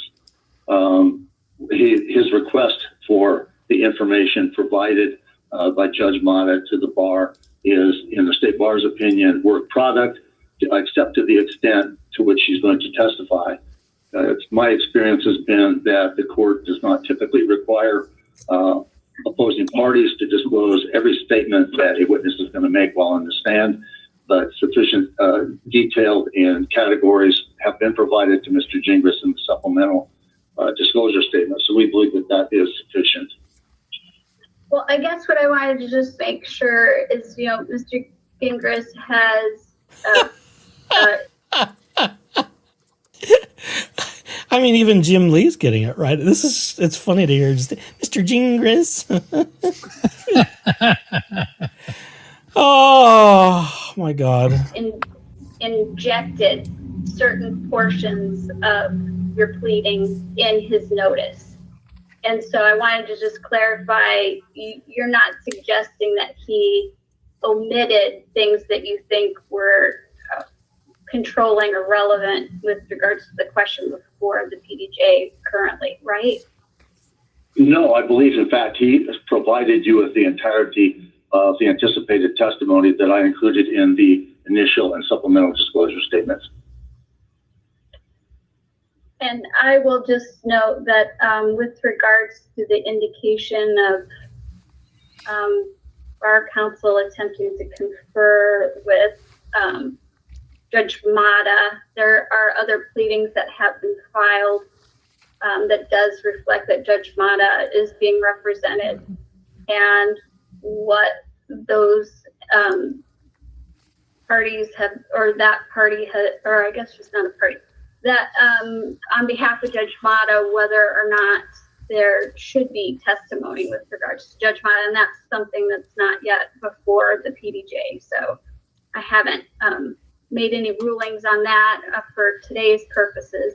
Mr. Gingras, can I just ask you, when we started the initial case management conference, I noted Civil Rule 5.2 with regards to the requirement that documents be filed in black and white.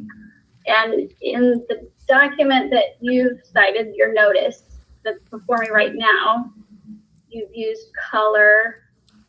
Some of your other pleadings, you have used color, and it appears cut and paste, as we kind of discussed at the ICMC, being really more appropriate for an attachment.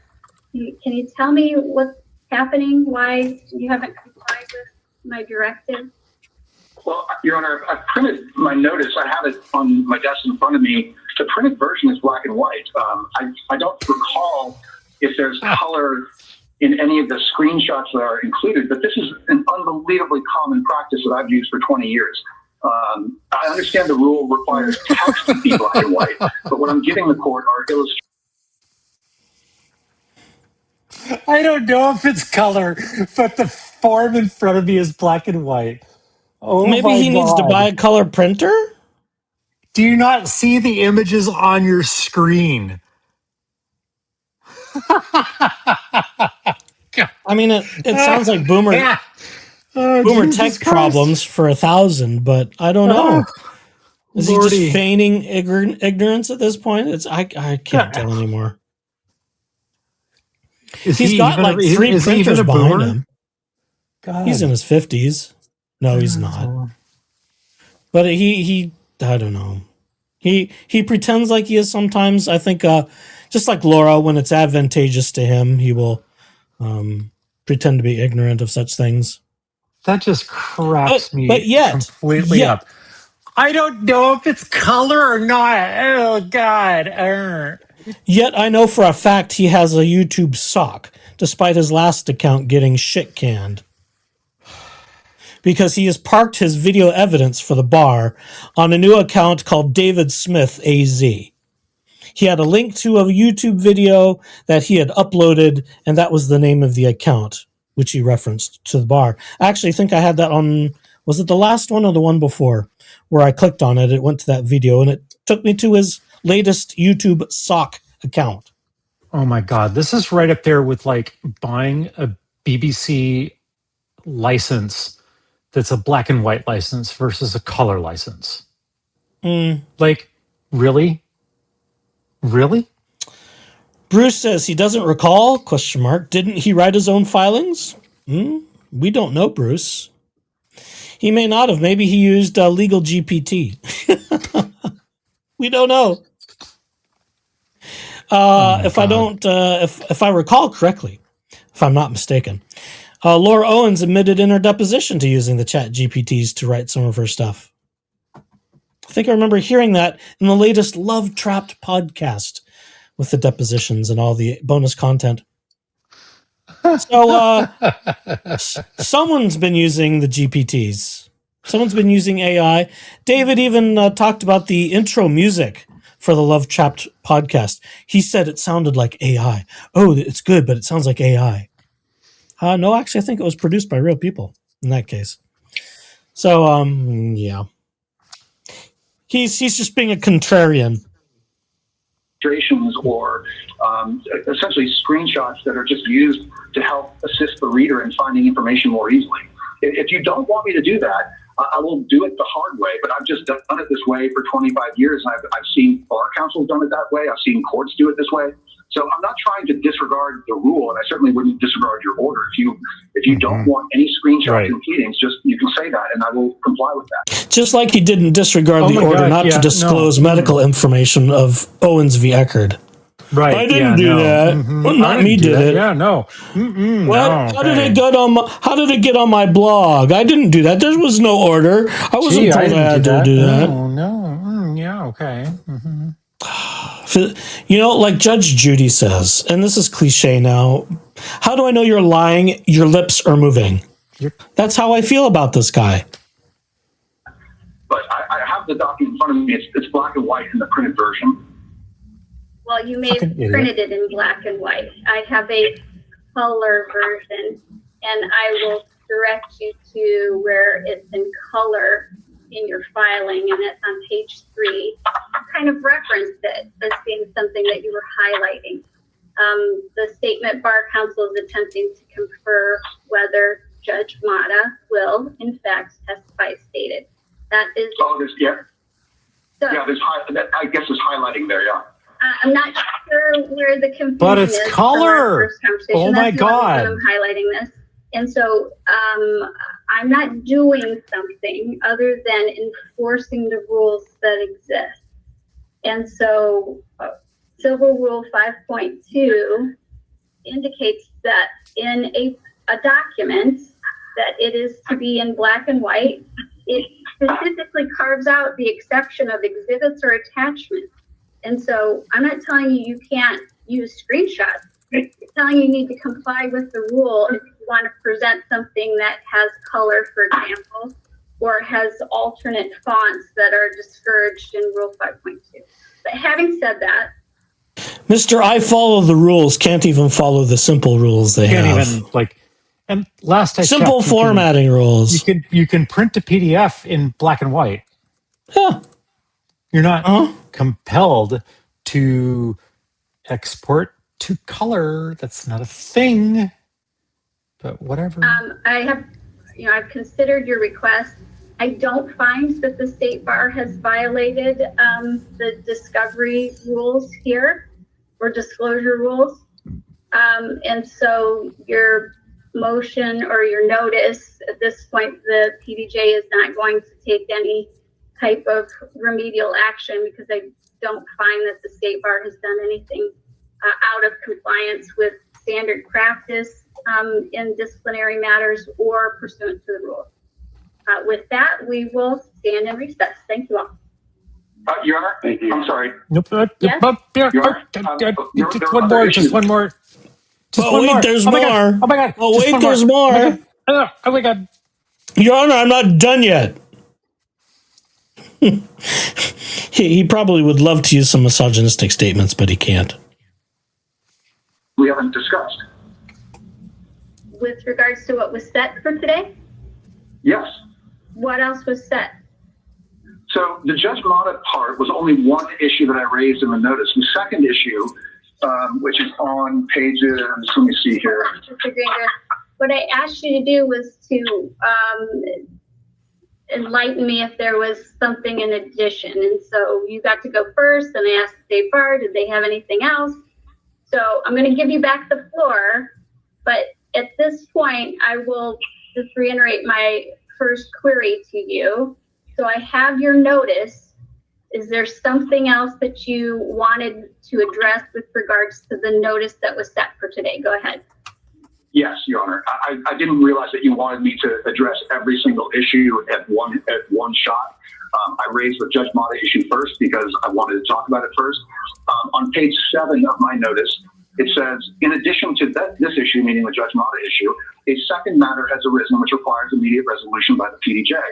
And then I'm explaining here that Mr. Lee is acting as bar counsel, but he's also the complainant with respect to multiple issues in the complaint. He's the sole complainant.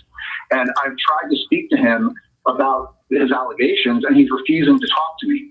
So there's been no disclosure from the bar with respect to Mr. Lee's testimony. And in fact, he's obstructing my ability to investigate what he has accused me of. And no one else other than him has made those allegations.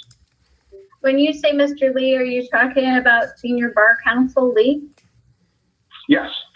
Okay. Well, so I will just tell you it's the State Bar that's the complainant, not Mr. Lee.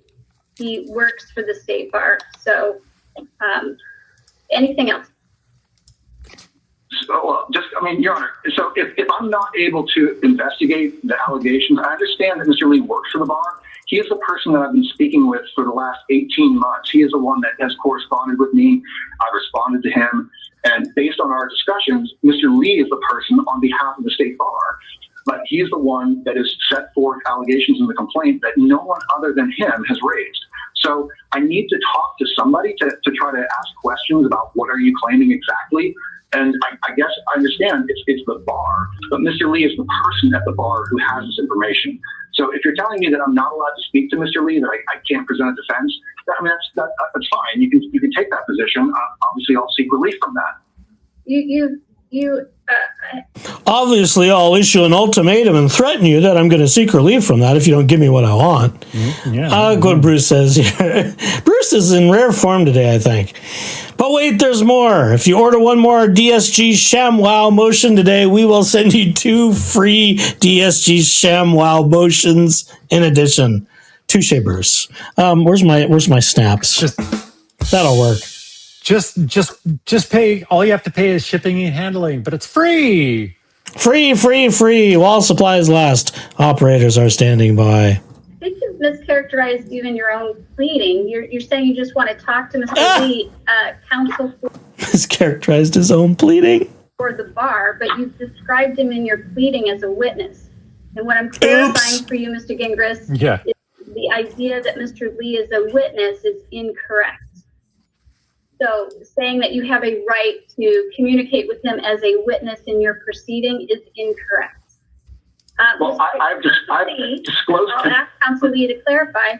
Have you taken the position that as far as in preparation for this proceeding, as counsel for the bar, you aren't going to communicate with Mr. Gingras?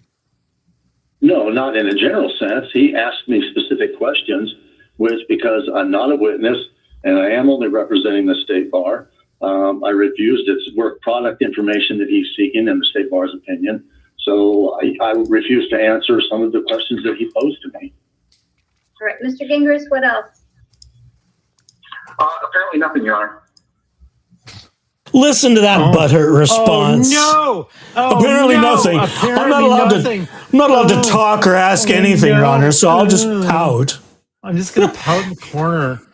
Someone give him some crayons to munch on. IB says throw in some crayons and I'll order. Yeah, well, he'd eat them. He'd eat them, in my opinion. Oh, my God. I love that this presiding disciplinary judge is not having it. Okay.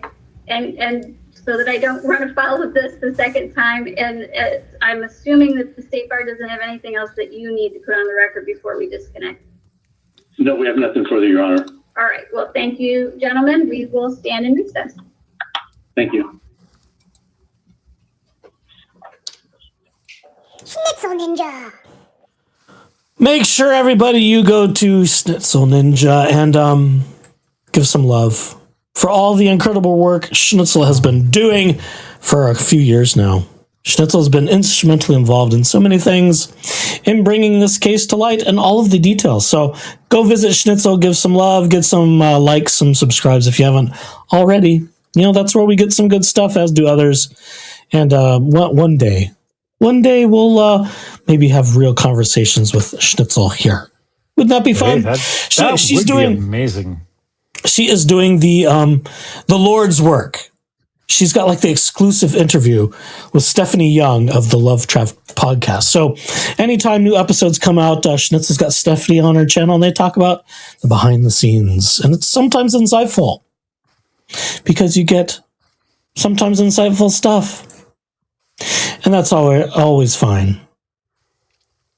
Yeah, God, like the blatherings, that was entertaining. That was extraordinarily entertaining. And like gobsmacking, like, God damn. Well, we thought the audio would be worth it rather than reading it through. Oh, that was far better. The bitching and the whining and the moaning, just exactly as I predicted. Because that's what I read. I just heard it in baby jingy voice, and I went, I hear whining and bitching and groveling and complaining and bitching and yeah. I can't imagine this guy on the phone representing Laura Owens. Now I can understand with a little greater empathy what Omar and Rachel Juarez went through with dealing with him in San Francisco. Oof. Oh my God. Oh my God. Yeah. Okay. What? Well, that's all, folks. I don't have anything. I don't have anything else. I don't have anything else. How's chat doing? This is the end of the line, and we're not at 2 hours yet. I feel shortchanged. Wait, wow. We need to find another hour at least of material. Oh, for fuck's sake! Do I really? No. I mean, I want to do some communal listening of some love trap stuff, particularly the deposition of Laura Owens and being questioned by Zaddy Woodnick. Oh. That is some juicy shit. Well, maybe for next time. Maybe you're compelling me to pull up my calendar and find out when we can do another live, and you can cue all that up and torture me accordingly. Well, there hasn't been any Friday night fuckery for a while. I mean, if you just want to, pencil it in. Unless do I need to talk to your secretary? I mean, at least look, if one of these twinks comes around and wants to come hang out with Jeep Daddy on a Friday night, I know you have priorities. Maybe I might, but. What are the odds? What's the over under on that? You know what? That's just rude. To ask that question out loud in front of my friends in chat, that's fucking rude. Oh. Well, there are no better odds than mine. What, exactly. So who's casting stones out of their glass house? No, I'm throwing stones from my comfy seat up in the old fart's balcony. Whoa!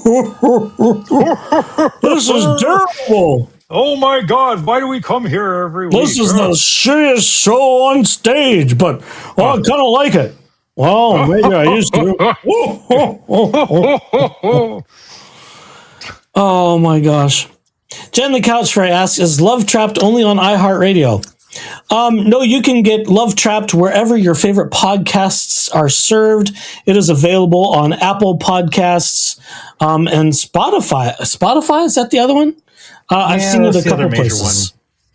Yep. As Bruce says, iTunes, Spotify, Apple Podcasts. It's an app on my phone, so it's super simple. And I can just, I Google it when I'm at the studio in the cubbyhole.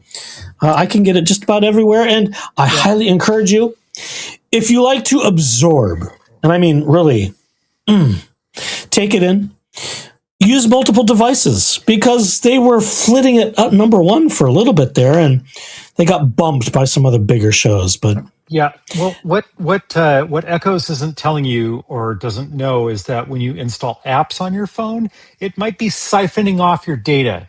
So use a trustworthy platform that isn't going to get all the information of your phone or your cellular connection or your IMEI. Like if it's available in something like Apple Podcasts that's already trustworthy, then it's not going to do that. And you can listen to all the things. It's going to be fine.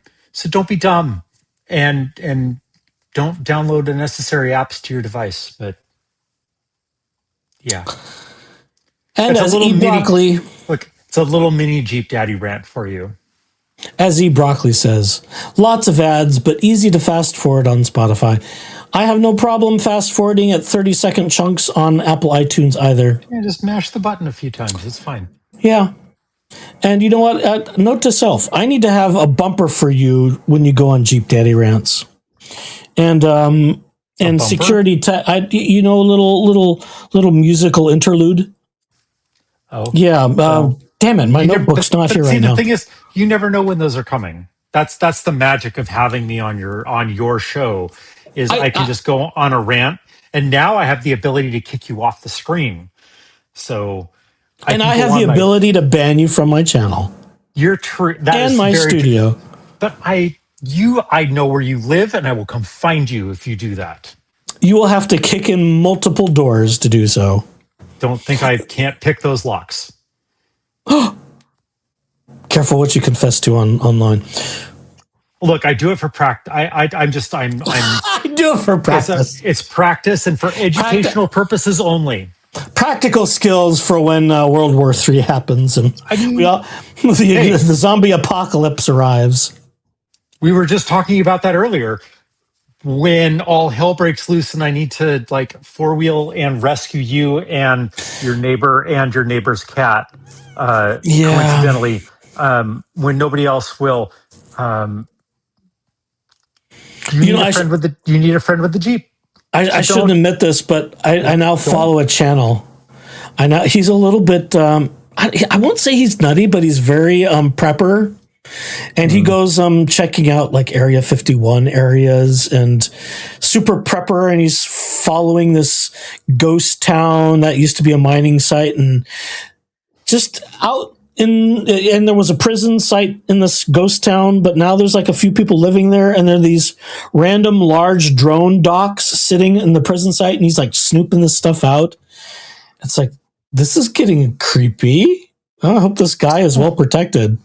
Good channel though. It's very riveting stuff. He's sneaking through culverts to avoid being detected, and he's got I don't know. He's got some kind of special drone or something to avoid radar detection. I don't know. He's ex-military or some such thing. Maybe ex-special ops. It's very interesting. Yeah, take some notes. He'll sit there and he'll listen to radio scanners in this area. It's why am I hearing Arabic? No one's supposed to be living here. What's going on here? It's wait a minute. Is there something really going on here? Is this a show? It's what is it? I mean, maybe that's I don't know. I'll have That to might share be a that little with you. much. Do absolutely do. Yeah. I'm very curious as to where he's sourcing that, and I don't know. I don't think that that's the level of paranoia I have. I'm more worried about the flock cameras that are installed in all the cities all over the place doing. Just pro tip, folks. They're not just reading license plates, no matter what they say. Okay, they're not. Yeah. No. They're doing all sorts of facial and body recognition and license plates and vehicle recognition and sharing that information. Multiple agencies. Innocently with multiple agencies. Yeah. So if you see one of those flock cameras out there, just be aware that you might be on some kind of tracking spreadsheet somewhere. Yeah. I don't think this guy is one of the types that's, methamphetamine fueled rage paranoia. He seems very lucid. He seems to know his stuff. But it's like, oh, well, he's brave. If I were to be suspicious of the things he's suggesting, I don't think I would be out here alone. But he makes his own content. He's filming it himself. And his whole aim, it seems, is to have people, should the world end and U.S. civilization collapse, be prepared, have all the things. Drones are useful. Night vision is useful. Various sidearms are useful. And to IB's point, like if you've all seen the movie or read the books, The Stand, Stephen King classic. Good show. Very, very good show. If I'm one of the lucky ones that actually survives, and as is Echoes with that, then you're goddamn right. I'm going to be picking some fucking locks and be getting into places so I can get some supplies. Okay? Let's just be real. Yeah. But at that point, I don't think you'd be so careful at that point. You'd just be kicking in doors. Probably not. It's like, you know what? The world's ending. I'm kicking the doors down. F this. I still have rocks. He's got some clodhoppers, folks. Let me tell you that. They are not size 5 shoes. I know. I did. Yeah, no. You know what they say about people with big feet? I've got big shoes. Big shoes. It's true. I've seen them. Big socks, too. It's a pain in the ass to buy shoes and socks anyway, because it's just, you don't get those everywhere. So, like, Bruce is going back to the beginning of the show here.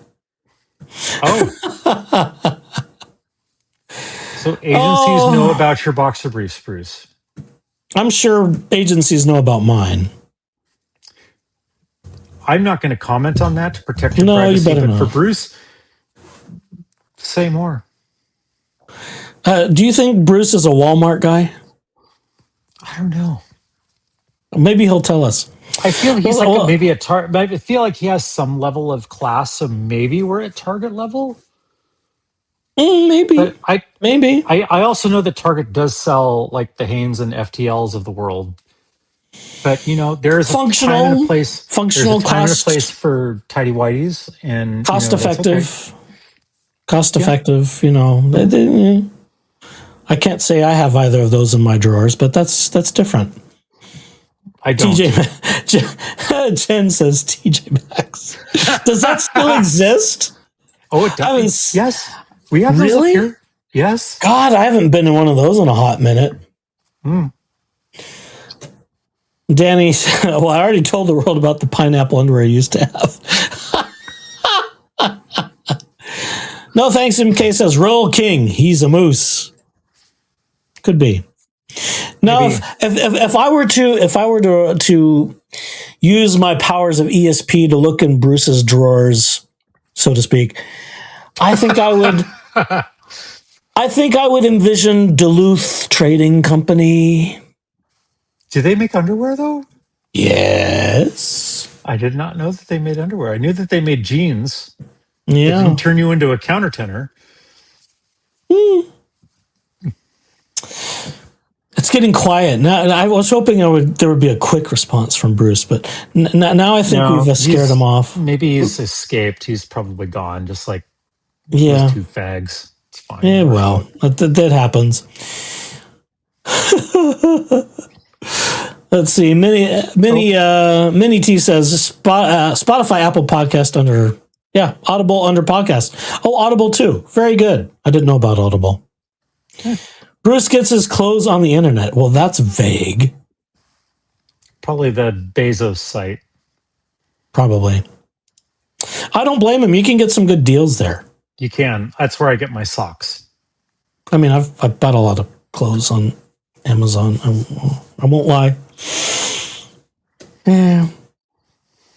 Let's see. He says, that's true. Going to half listening mode. Megan is going to yell at me any moment. I think it's past Megan's bedtime. She's got to be up in the morning. It's almost getting to be She's past got your kids. bedtime. Oh, no, I still have a little while. Yeah, you do. I guess. But I am crashing a little early because we're waking up early right now. It's not a good thing. I'm sorry. Can't help it.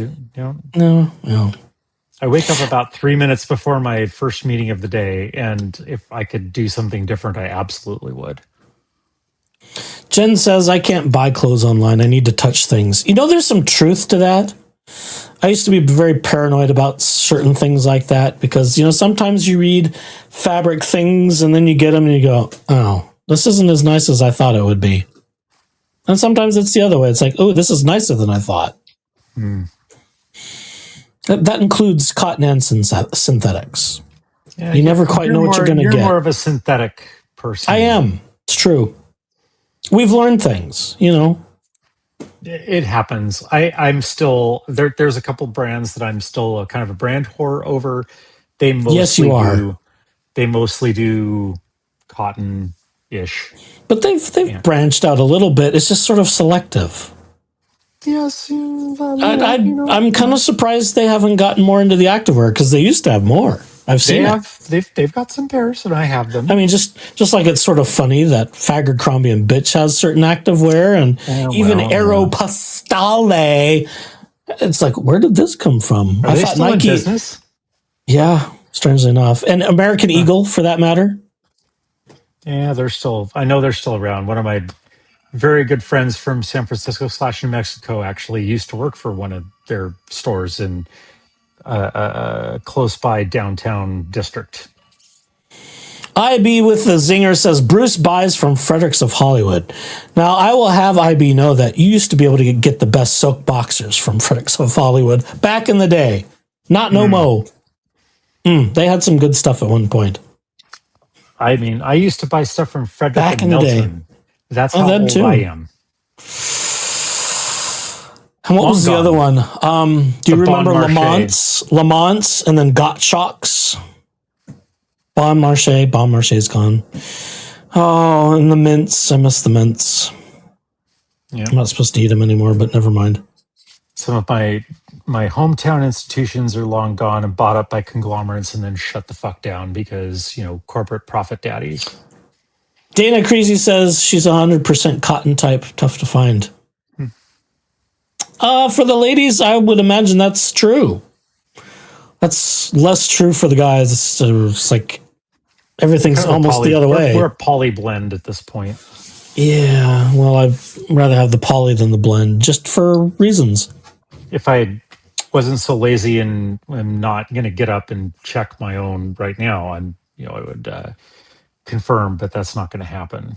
So, see, I would think in wow, what am I looking for? In a high end phase, I would imagine you as like a modal sort. I don't even know what that is. It's way above my pay grade right now. The light, airy bamboo. Sometimes it's mixed with rayon, but I find it, well, it's natural, but it's better than cotton in my not so humble opinion. Viscose. Yeah, I don't know. I that's rich people shit, and that's not me. I think they have some. I think. At any rate, you know, the things like MeUndies is all bamboo, and it's supposed to be light and airy and moisture wicking. You know, they use all the buzzwords. And that's what they say about those bamboo sheets that you can buy on cruise ships and shit for like, $120 for a fucking set, and like, Caraloha or whatever the fucking brand is. It's overrated. I've never even heard of that one. I'm just fuck it. I'm going to go to Costco and go get their sheets because get a high thread count is all I know. My first unfortunate foray into Calvin Klein was with bamboo products, and I went, "Oh, this is stupid." They made bamboo products? They still do. You can still get modal, bamboo modal. That's the natural derivative of modal and viscose is bamboo. There's some synthetic stuff like see, Jen says the rayon blends. A lot of times it's mixed with some rayon to give it some sort of light silkiness. Jen the Couch Fairy, yes. I mean, I used to also shop at the mall. There aren't many of those anymore. There's not many. There's one that's near where I live. It's one of the few weird survival places that actually is in like the Pacific Northwest that's still a mall. But I still like, I'm a cheap bitch. And I absolutely will just go and find the best price. And sometimes that's on Bezos' website. And I feel terrible, but also my checkbook is a little lighter and I can pay for other splurges. Like diesel fuel. Shut the fuck up. I don't even need to hear the bullshit about the $7 a gallon nonsense up here. Ouch. Ouch. It's stupid. It's so dumb. I think there was a gas station I drove by that was like the card price for non-premium whatever was $7.10 a gallon for diesel. Ooh. For byproducts of gasoline. God damn it. Oh. Minnie T says viscose, great from bamboo. E Broccoli says me undies are soft but pricey. I haven't tried me undies because it's bamboo. I'm picky and I'll pay for it. Oh, let's see. Jen says we have a busy mall here still. Haven't been in a while though. Yeah, the malls aren't so busy. What's left of them, which is I think 3 now. Very large region.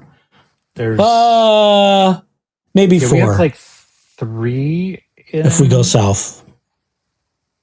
Our mall doesn't even decorate at Christmas. Oh yeah. See, that's when you know it's going down. You need those animatronics that were clearly from the 60s that just is like the reindeer that just like lifts its head and lifts it back. The light up stuff. And just the figures and the cotton snow they put around and the flocked trees with the lights. I remember those days. No, malls are a dying breed, just like most brick and mortars, because people are antisocial and lazy, especially post-COVID. Okay, but yet they're craving community, so places like YouTube are a great place. Just like all great people. Hey, you're all I great love people our here YouTube in chat. Community. It's great. Thank you so much, and thank you for subscribing to my like weird random posting channel. Like that's awesome. Thank you. I don't feel like I deserve that many subscribers, but I've gotten obviously like hit me up because I'm going to torture Echoes on more runs in the future. Potentially announced, maybe not. I might just like kidnap him and take him somewhere. It'd be fine. No thanks, MK is reading my mind. Merch undies. Oh, I have ideas. Believe me. We're just not there yet at merchandising in a store. I will say that usually Costco, and I'm a huge Costco whore. Okay, because also I'm cheap, but usually their gas is on the more affordable side than your average Shell or 76 or Exxon or whomever your poison pill is. Diesel as of right now, $6.79. I think I don't have my glasses on and I don't really give a shit, but $6.70 something a gallon. And that's the cheap shit. Yikes.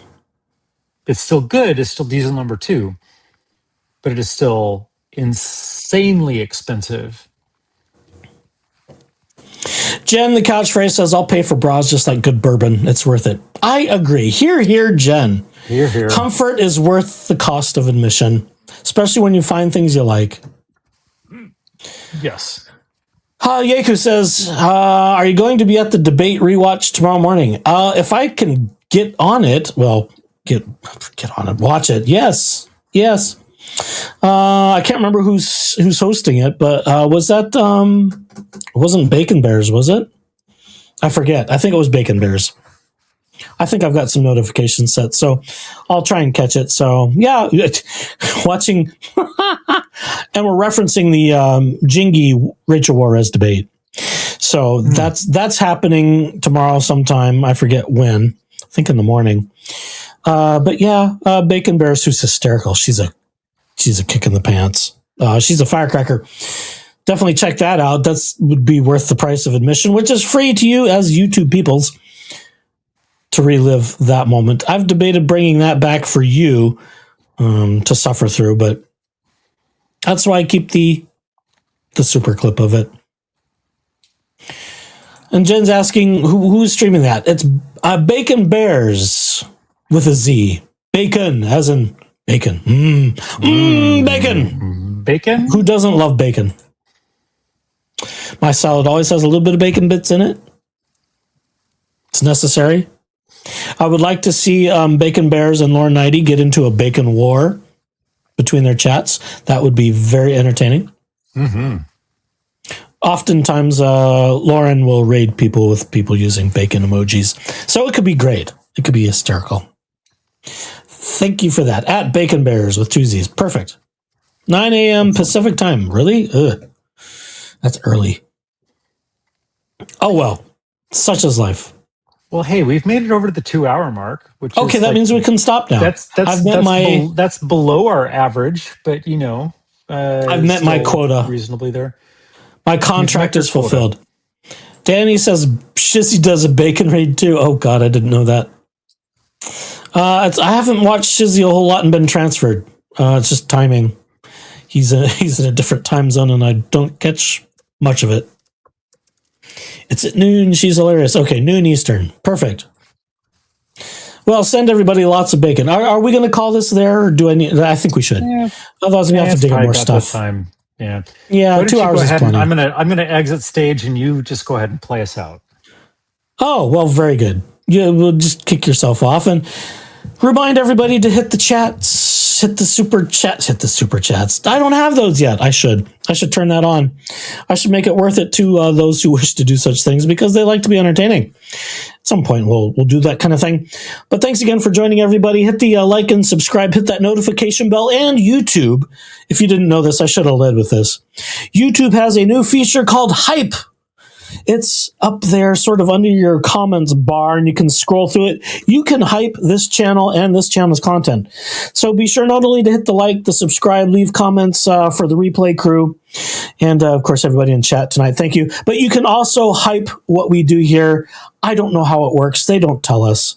They just give us things to play with, and we have to figure it out if we wish to still develop and grow our content and our channel, which of course we wish to do because you're all wonderful people and you're worth the time and effort. So do all the things YouTube wants from us. Feed the AI overlords. And until next time, we will see you when there's more. And that should be soon. There's stuff to come up. Someone named Laura Owens has to be deposed by the bankruptcy trustee, Queen Jennifer. That's got to be in the works sometime soon. Eventually we'll hear from that. And of course, there's more stuff with David Gingras and DUI stuff. And of course, this whole thing with the Arizona bar. Now, I could have talked about how Laura Owens has filed for a motion to go spend time with her sister and babies, with mommy and daddy. They're going to haul themselves, all of them, all the way to California soon. And ironically, about the same time as when the house is supposed to be up for auction because of the foreclosure or something like that. So I don't know. Maybe the motion to leave is to find new, I don't know. I don't know what it's for, but allegedly they're going to spend time with Sarah and children. So lots going on. We'll see what happens as it all dribbles through the content creation space and all of our excellent information providers. So until we have more, folks, we'll see you next time. So long for now. Bye.